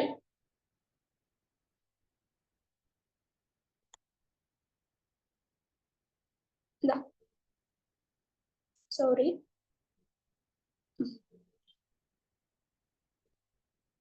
അത്യാവശ്യമായതും നിരപ്പായതുമായ ഭൂപ്രദേശങ്ങളാണ് എന്ത് സമതലങ്ങൾ എന്ന് പറയുന്നത്. ഹിമാലയ പർവ്വത നിരകൾക്ക് തെക്കുഭാഗത്ത് വിശാലമായ ഒരു സമതലമുണ്ട്. അപ്പൊ ഹിമാലയ പർവ്വത നിരകൾക്ക് തെക്കുഭാഗത്ത് കാണപ്പെടുന്ന സമതലങ്ങൾ ഏതൊക്കെയാണെന്ന് ചോദിച്ചാൽ ഏതാണ് ഉത്തരം? സിന്ധു ഗംഗ ബ്രഹ്മപുത്ര സമതലങ്ങളാണ് കേട്ടോ. ഒന്നുകൂടി ക്വസ്റ്റ്യൻ പറയാം. ഹിമാലയ പർവ്വത നിരകൾക്ക് തെക്കുഭാഗത്ത് വിശാലമായ സമതലം ഏതാണ്? സിന്ധു ഗംഗ ബ്രഹ്മപുത്ര സമതലങ്ങൾ. ഹിമാലയത്തിൽ നിന്നും നദികൾ ഒഴുകിക്കൊണ്ടുവരുന്ന എക്കൽ നിക്ഷേപിച്ചുണ്ടായ സമതലങ്ങൾ ഏതൊക്കെ? അങ്ങനെ വേണമെങ്കിൽ ചോദിക്കാം. അതിന് ഉത്തരം എന്താണ്? സിന്ധു ഗംഗ ബ്രഹ്മപുത്ര സമതലങ്ങൾ. ഹിമാലയത്തിൽ നിന്ന് നദികൾ ഒഴുകിക്കൊണ്ടുവരുന്ന എക്കൽ നിക്ഷേപിച്ചുണ്ടായ സമതലങ്ങൾ ഏതൊക്കെ? സിന്ധു ഗംഗ ബ്രഹ്മപുത്ര സമതലങ്ങൾ.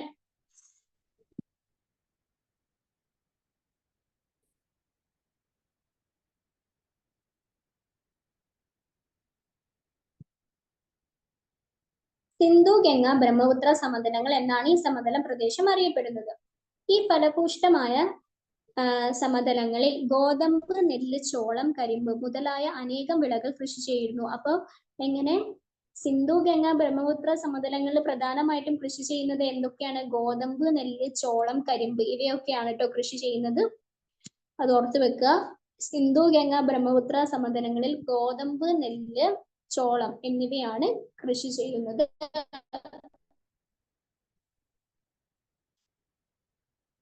ഗോതമ്പ്, നെല്ല്, ചോളം എന്നിവയാണ് കൃഷി ചെയ്യുന്നത്.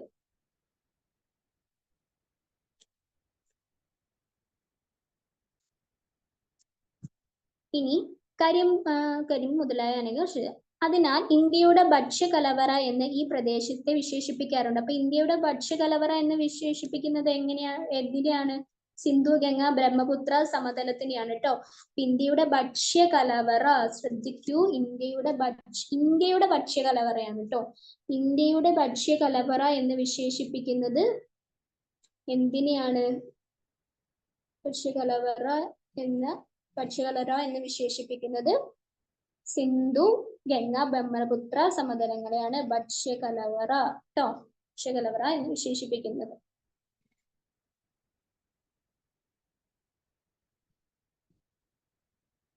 എന്താ? ഗംഗാ സമതലം കണ്ടോ, നിരപ്പായി കിടക്കുന്നത് കണ്ടില്ലേ? വിശാലവും നിരപ്പായി കിടക്കുന്നതുമാണ് സമതലം.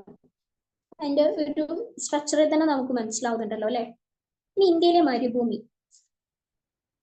വീശി അടിക്കുന്ന കാറ്റും കൊടും ചൂടും കണ്ണെത്താ ദൂരത്തോളം വ്യാപിച്ചിരിക്കുന്ന മണൽ കൂനകളും മരുഭൂമികളുടെ സവിശേഷതകളാണ്. എന്താണ് ഒരു മരുഭൂമിയുടെ സവിശേഷത എന്ന് പറയുന്നത് വീശി അടിക്കുന്ന കാറ്റും കൊടും ചൂടും കണ്ണെത്താ ദൂരത്തോളം വ്യാപിച്ചിരിക്കുന്ന മണൽ കൂനകളുമാണ് മരുഭൂമിയുടെ സവിശേഷത എന്ന് പറയുന്നത് കേട്ടോ. ഇന്ത്യയുടെ വടക്ക് പടിഞ്ഞാറ് സ്ഥിതി ചെയ്യുന്ന രാജസ്ഥാൻ സംസ്ഥാനത്തിന്റെ കൂടുതൽ ഭാഗവും മരുഭൂമിയാണ്. അപ്പൊ രാജസ്ഥാൻ കൂടുതലും എന്താണ്? മരുഭൂമിയാൽ നിർമ്മിക്കപ്പെട്ട ഒരു സംസ്ഥാനമാണ്. താർ മരുഭൂമി എന്നറിയപ്പെടുന്ന ഈ പ്രദേശത്ത് മഴ വളരെ കുറവായതിനാൽ ജനവാസവും കൃഷിയും കുറവാണ്. അതായത് താർ മരുഭൂമി എന്നറിയപ്പെടുന്ന പ്രദേശമാണ്. അതായത് അവിടുത്തെ ഇതാണ് താർ മരുഭൂമി. കണ്ടോ, ഫോട്ടോയിൽ കണ്ടില്ലേ? അതുകൊണ്ട് തന്നെ അവിടെ ജനവാസവും എന്താണ് മഴയും കുറവാണ് എന്നാണ് പറയുന്നത് കേട്ടോ.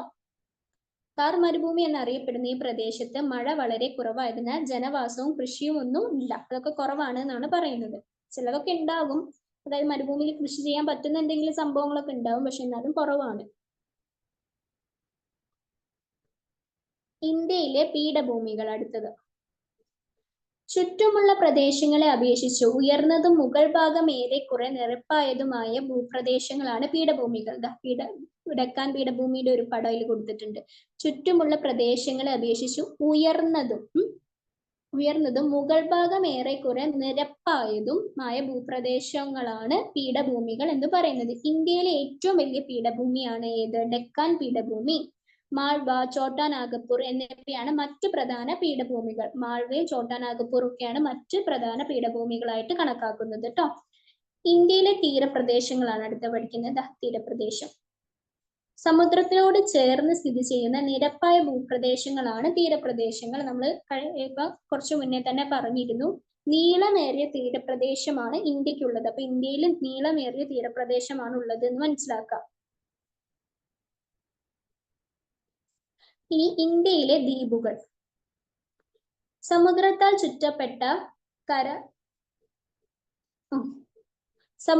ചുറ്റപ്പെട്ട കരഭാഗങ്ങളെയാണ് ദ്വീപുകൾ എന്ന് പറയുന്നത്. സമുദ്രത്താൽ ചുറ്റപ്പെട്ട കരഭാഗങ്ങളെയാണ് ദ്വീപുകൾ. അതായത് ദ്വീപിന്റെ ചുറ്റും എന്തായിരിക്കും? സമുദ്രമായിരിക്കും. ഇന്ത്യയുടെ ഭാഗമായ അനേകം ദ്വീപുകൾ ഇന്ത്യൻ മഹാസമുദ്രത്തിൽ സ്ഥിതി ചെയ്യുന്നുണ്ട്. അപ്പൊ ഇന്ത്യയുടെ ഭാഗമായിട്ടുള്ള പല ദ്വീപുകളും ഇന്ത്യൻ മഹാസമുദ്രത്തിലാണ് സ്ഥിതി ചെയ്യുന്നത്. ഇന്ത്യയിലെ ദ്വീപ സമൂഹങ്ങളാണ് അറബിക്കടലിലെ ലക്ഷദ്വീപും ബംഗാൾ ഉൾക്കടലിലെ ആൻഡമാൻ നിക്കോബാർ ദ്വീപ് സമൂഹങ്ങളും. ഈ ആൻഡമാനും ഈ ലക്ഷദ്വീപ് അങ്ങോട്ടും ഇങ്ങോട്ടും നിങ്ങൾക്ക് മാറിപ്പോരുത് കേട്ടോ. ലക്ഷദ്വീപ് എന്ന് പറയുന്നത് എവിടെയാണ്? അറബിക്കടലിലാണ്. ബംഗാൾ ഉൾക്കടലിലാണ് ആൻഡമാൻ നിക്കോബാർ കിടക്കുന്നത്. അത് മനസ്സിലാക്കുക. അത് അങ്ങോട്ടും ഇങ്ങോട്ടും മാറിപ്പോവാനുള്ള ചാൻസ് ഉണ്ട്. അതുകൊണ്ടാണ് പറയുന്നത്. ഇന്ത്യയിലെ ദ്വീപ സമൂഹങ്ങളാണ് അറബിക്കടലിലെ ലക്ഷദ്വീപ്. അപ്പൊ ലക്ഷദ്വീപ് അറബിക്കടലിലും ബംഗാൾ ഉൾക്കടലിലെ ആൻഡമാൻ നിക്കോബാർ. ബംഗാളിലാണ് ആൻഡമാൻ നിക്കോബാർ ദ്വീപ് സമൂഹങ്ങളും. അവരുടെ ചിത്രങ്ങളാണ് ചുവടെ കൊടുത്തിരിക്കുന്നത്. നോക്കാം നമുക്ക് അടുത്ത പേജിലാണ്. ഇതാ ലക്ഷദ്വീപ്. ഇതാണ് ലക്ഷദ്വീപ്. ഇതാണ് ആൻഡമാൻ നിക്കോബാർ ദ്വീപുകൾ. കണ്ടില്ലേ?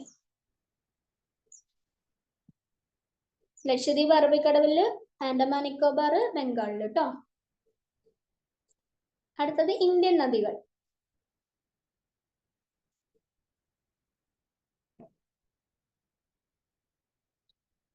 ഇന്ത്യയിലെ പ്രധാന പർവ്വത നിരകളെ കുറിച്ച് നമ്മൾ ചർച്ച ചെയ്തല്ലോ അല്ലെ? ഇതിൽ മിക്ക പർവ്വത നിരകളും അനേകം നദികളുടെ ഉത്ഭവ സ്ഥാനങ്ങളാണ്. ഹിമാലയ പർവ്വത നിരകളിൽ നിന്ന് ഉത്ഭവിക്കുന്ന സിന്ധു, ഗംഗ, ബ്രഹ്മപുത്ര എന്നിവയും. അപ്പോൾ ഹിമാലയ പർവ്വത നിരകളിൽ നിന്ന് ഉത്ഭവിക്കുന്ന നദികൾ ഏതൊക്കെയാണ്? സിന്ധു, ഗംഗ, ബ്രഹ്മപുത്ര. ഹിമാലയത്തിൽ നിന്ന് ഉത്ഭവിക്കുന്നത് തറവാക്കി പഠിക്കുക. സിന്ധു, ഗംഗ, ബ്രഹ്മപുത്ര. സിന്ധു, ഗംഗ, ബ്രഹ്മപുത്ര. സീബ്രാഗ അങ്ങനെ വേണമെങ്കിൽ പഠിച്ചു. ഒരു കോഡ് ഇട്ടിട്ട് സീബ്രാഖ. അപ്പൊ സിന്ധു, ഗംഗ, ബ്രഹ്മപുത്ര എന്നിവയാണ് എന്തില്? ഹിമാലയത്തിൽ നിന്ന്. അങ്ങനെ ഒരു വാക്ക് പോലും ഇല്ല കേട്ടോ. സീബ്രാഖ എന്ന് പറഞ്ഞ വാക്കില്ല. ഇതിപ്പോ ഞാൻ ഒരു കോഡ് എന്ന രീതിയിൽ പറഞ്ഞു തന്നതാണ്. ഹിമാലയ കാരണം കൺഫ്യൂഷൻ ഫാക്ടേഴ്സ് വരുത്താൻ വേണ്ടിയിട്ട് ഈ സ്റ്റേറ്റ്മെന്റ് ക്വസ്റ്റ്യൻസ് ചോദിക്കുമ്പോഴേ എന്താ വേറെ കുറെ നദികളും കൊണ്ടിട്ടിട്ട് അങ്ങനെ അപ്പം കൺഫ്യൂഷൻ വരും. അപ്പൊ സിന്ധു, ഗംഗ, ബ്രഹ്മപുത്ര ഇത് മൂന്നുമാണ് ഹിമാലയത്തിൽ നിന്ന് ഉത്ഭവിക്കുന്നത്. അപ്പൊ സീബ്രാഖ എന്നിവയും. ഉപദ്വീപിലെ ഉയർന്ന പ്രദേശങ്ങളിൽ നിന്ന് ഉത്ഭവിക്കുന്ന മഹാനദി ഗോദാവരി, കൃഷ്ണ, കാവേരി, നർമ്മദ, താപ്തി എന്നീ നദികളുമാണ് ഇന്ത്യയിലെ പ്രധാന നദികൾ എന്ന് പറയുന്നത് കേട്ടോ. എങ്ങനെ? എന്താണ്? ഉപദ്വീപിലെ ഉയർന്ന പ്രദേശങ്ങളിൽ നിന്ന് ഉത്ഭവിക്കുന്ന മഹാനദി ഗോദാവരി, കൃഷ്ണ, കാവേരി, നർമ്മദ, താപ്തി എന്നീ നദികളുമാണ് ഇന്ത്യയിലെ പ്രധാന നദികൾ എന്ന് പറയുന്നത്. ഗംഗാ നദി. ഇന്ത്യയിലെ പുണ്യനദി എന്നറിയപ്പെടുന്ന നദി ഏതാ? ഗംഗാ നദിയാണ്. അത് ചോദിക്കലുള്ളതാണ്. ഇന്ത്യയിലെ പുണ്യനദി എന്നറിയപ്പെടുന്നത് ഏതാണ്? ഗംഗാ നദിയാണ് ഇന്ത്യയിലെ പുണ്യനദി.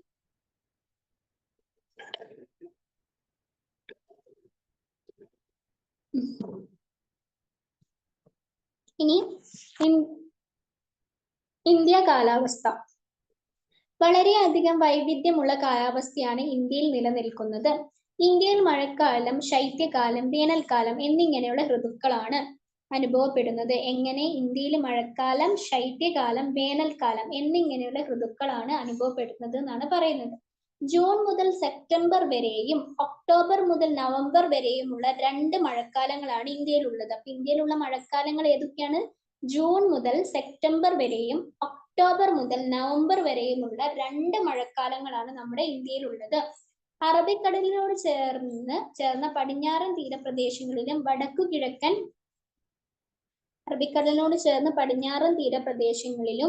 വടക്കു കിഴക്കൻ സംസ്ഥാനങ്ങളിലും ഈ കാലയളവുകളിൽ ധാരാളം മഴ ലഭിക്കുന്നു. എങ്ങനെ? അറബിക്കടലിനോട് ചേർന്ന് വടക്കു കിഴക്കൻ തീരപ്രദേശങ്ങളിലും പിന്നെ വടക്കു കിഴക്കൻ ആണല്ലോ അറബിക്കടലിനോട് ചേർന്ന് ജസ്റ്റ് മിനിറ്റ് കേട്ടോ. അറബിക്കടലിനോട് ചേർന്ന് അറബിക്കടലിനോട് ചേർന്ന പടിഞ്ഞാറൻ തീരപ്രദേശങ്ങളിലും വടക്കു കിഴക്കൻ സംസ്ഥാനങ്ങളിലും, തീരപ്രദേശങ്ങളിലല്ല സംസ്ഥാനങ്ങളിലും ഈ കാലയളവുകളിൽ ധാരാളം മഴ ലഭിക്കുന്നു. ഇന്ത്യയിൽ ഏറ്റവും അധികം മഴ ലഭിക്കുന്ന പ്രദേശമാണ് മേഘാലയയിലെ ചിറാപുഞ്ചി. പക്ഷെ അത് മാറിയിട്ടുണ്ട് കേട്ടോ. ഇപ്പൊ ചിറാപുഞ്ചി അല്ല, ഇന്ത്യയിൽ ഏറ്റവും അധികം മഴ ലഭിക്കുന്ന പ്രദേശമാണ് മൗസിൻഡ്രാം, മേഘാലയയിലെ മൗസിൻഡ്രാമിലാണ് അതായത് ഏറ്റവും കൂടുതൽ മഴ ലഭിക്കുന്നത്. ജസ്റ്റ് ഒരു ചേഞ്ച് അതിൽ വന്നിട്ടുണ്ട്. ചിറാപുഞ്ചി താഴെ പോയിട്ടുണ്ട്. ചിറാപുഞ്ചിയിൽ മഴയുണ്ട്, മഴയില്ല എന്നല്ല പറയുന്നത്, പക്ഷെ ഇപ്പൊ മൗസിൻഡ്രാമാണ് ഏറ്റവും കൂടുതൽ മഴ. ഇങ്ങനെ എഴുതി നിങ്ങൾ കാണുന്നു കരുതുന്നു.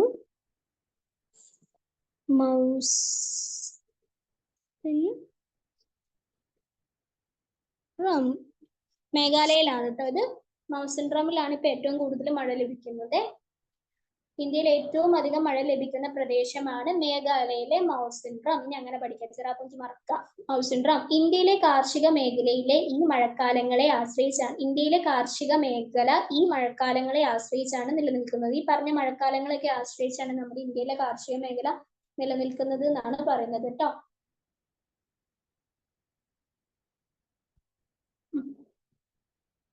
ശൈത്യകാല ദൃശ്യം കണ്ടോ, തണുപ്പ്. വേനൽക്കാല ദൃശ്യം. ഡിസംബർ മുതൽ ഫെബ്രുവരി വരെയുള്ള മാസങ്ങളിലാണ് ഇന്ത്യയിൽ ശൈത്യകാലം അനുഭവപ്പെടുന്നത്. ശൈത്യകാലത്തെ തുടർന്ന് മാർച്ച്, ഏപ്രിൽ, മെയ് മാസങ്ങളിൽ ഇന്ത്യയിൽ ഉഷ്ണകാലം അനുഭവപ്പെടുന്നു. അപ്പൊ ഡിസംബർ മുതൽ ഫെബ്രുവരി വരെ നമുക്ക് ശൈത്യകാലമാണെങ്കിൽ മാർച്ച്, ഏപ്രിൽ, മെയ് മാസങ്ങളിൽ നമുക്ക് ഉഷ്ണകാലമാണ് കേട്ടോ. ഇന്ത്യ നൈസർഗിക സസ്യജാലങ്ങളും ജന്തുജാലങ്ങളും. ഇന്ത്യയുടെ ഭൂപ്രകൃതിയിലും കാലാവസ്ഥയിലും ഏറെ വൈവിധ്യങ്ങൾ ഉണ്ടെന്ന് നിങ്ങൾ മനസ്സിലാക്കി അല്ലേ? ഈ വൈവിധ്യങ്ങൾക്കനുസൃതമായി സസ്യജാലങ്ങളും ജന്തുജാലങ്ങളും ഒട്ടനവധി വൈവിധ്യങ്ങൾ നമുക്ക് കാണാം. എങ്ങനെ? ഈ വൈവിധ്യങ്ങൾക്കനുസൃതമായി സസ്യജാലങ്ങളിലും ജന്തുജാലങ്ങളിലും ഒട്ടനവധി വൈവിധ്യങ്ങൾ നമുക്ക് കാണാം. മഴക്കാടുകൾ, ഇലപൊഴിയും കാടുകൾ, മുൾക്കാടുകളും കുറ്റിക്കാടുകളും പുൽപ്രദേശങ്ങൾ മുതലായ നൈസർഗിക സസ്യജാലങ്ങളും ഇന്ത്യയിലുണ്ട്. അപ്പൊ ഇന്ത്യയിലുള്ള മറ്റുള്ള സസ്യജാലങ്ങളൊക്കെ ഏതൊക്കെയാണ്? മഴക്കാടുകൾ, ഇലപൊഴിയും കാടുകൾ, മുൾക്കാടുകൾ, കുറ്റിക്കാടുകൾ, പുൽപ്രദേശങ്ങൾ ഇതൊക്കെ മുതലായ നൈസർഗിക സസ്യജാലങ്ങളും ഇന്ത്യയിലുണ്ട് എന്നാണ് പറയുന്നത്. ഇതിൽ മഴക്കാടാണ് ഈ കാണുന്നത്. ഇലപൊഴിയും കാട് കണ്ടോ, ഇലകൾ ഇങ്ങനെ പൊഴിഞ്ഞു നിൽക്കുന്നു, ഇലപൊഴിയും കാട്. ആന, സിംഹം, കടുവ, പുലി, കാട്ടുപോത്ത്, മാൻ, മയിൽ, വേഴാമ്പൽ മുതലായ അനേകം പക്ഷിമൃഗങ്ങളുടെ ആവാസ കേന്ദ്രങ്ങളായ ഈ പ്രദേശങ്ങൾ ഇന്ത്യയുടെ വിലമതിക്കാനാവാത്ത സമ്പത്താണ് എന്നതിൽ സംശയമില്ല.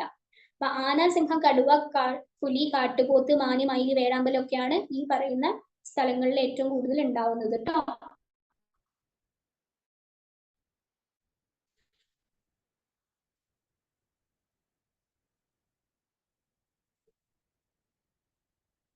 പുൽപ്രദേശം, മുൾക്കാട്. സസ്യജന്തുജാലങ്ങൾ ഇവയിലൊക്കെ ഇന്ത്യയിൽ ഒരുപാട് വൈവിധ്യങ്ങൾ ഉണ്ടെന്ന് മനസ്സിലായില്ലേ? ഈ വൈവിധ്യങ്ങൾക്കനുസൃതമായി ജനജീവിതത്തിലും വൈവിധ്യങ്ങളുണ്ട്. അപ്പൊ ഭൂപ്രകൃതി, കാലാവസ്ഥ, സസ്യജന്തുജാലങ്ങൾ ഇവയൊക്കെ വെച്ച് നോക്കുമ്പോൾ ഇന്ത്യയിൽ ഒരുപാട് വൈവിധ്യങ്ങൾ ഉണ്ടെന്ന് നമ്മൾ പഠിച്ചു. അതേപോലെ തന്നെ മനുഷ്യ ജീവിതത്തിലും പലതരത്തിലുള്ള വൈവിധ്യങ്ങൾ ഇതുമൂലമുണ്ട്. എങ്ങനെ? ദക്ഷിണേന്ത്യക്കാർക്ക് അരിയാണ് പ്രധാന ഭക്ഷ്യധാന്യമെങ്കിൽ ഉത്തരേന്ത്യക്കാർക്ക് ഗോതമ്പാണ് പ്രധാന ഭക്ഷ്യധാന്യം. നമ്മൾക്കൊക്കെ അരിയാണ്, ഉത്തരേന്ത്യക്കാരെന്താണ്? ഗോതമ്പാണ് തിന്നുന്നത്. ആഹാര രീതിയിൽ പ്രാദേശികമായ ഈ വ്യത്യാസങ്ങൾക്ക് കാരണം എന്തായിരിക്കും? നമുക്ക് നോക്കാം. ദക്ഷിണേന്ത്യക്കാർ പൊതുവെ കുറച്ച് ബാക്കി ഇങ്ങനെ ഇതാക്കുമ്പോ പോകുന്നതാണ്.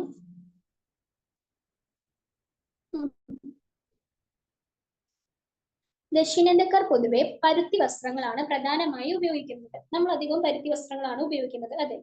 എന്നാൽ പർവ്വത പ്രദേശങ്ങളിൽ കമ്പിളി വസ്ത്രങ്ങൾക്കാണ് പ്രാമുഖ്യം. പർവ്വത പ്രദേശങ്ങളിൽ കമ്പിളി വസ്ത്രങ്ങൾ ഉപയോഗിക്കുന്നത് എന്തുകൊണ്ടായിരിക്കും? അവിടെ തണുപ്പായതുകൊണ്ട് തന്നെയായിരിക്കും. ആഘോഷങ്ങളിലുണ്ട് വൈവിധ്യങ്ങൾ. കേരളീയരുടെ ദേശീയ ഉത്സവമാണല്ലോ ഓണം. തമിഴ്നാട്ടിലെ പൊങ്കലാണ് പ്രധാന ആഘോഷം. ആസാമിലെ ബീഹു, ഉത്തരേന്ത്യയിൽ ഹോളി എന്നിങ്ങനെ ആഘോഷങ്ങളിലും ആചാരങ്ങളിലും വൈവിധ്യം പ്രകടമാണ്. ഇന്ത്യയുടെ സാംസ്കാരിക വൈവിധ്യങ്ങൾക്ക് കൂടുതൽ ഉദാഹരണങ്ങൾ കണ്ടെത്തും. ഭാഷ അങ്ങനത്തെ കാര്യങ്ങളൊക്കെ കേട്ടോ. ഇത്രേ ഉള്ളൂ. അപ്പം ഇതാണ് നമ്മൾ ഇന്ത്യക്കാർ എന്ന് പറയുന്നത്.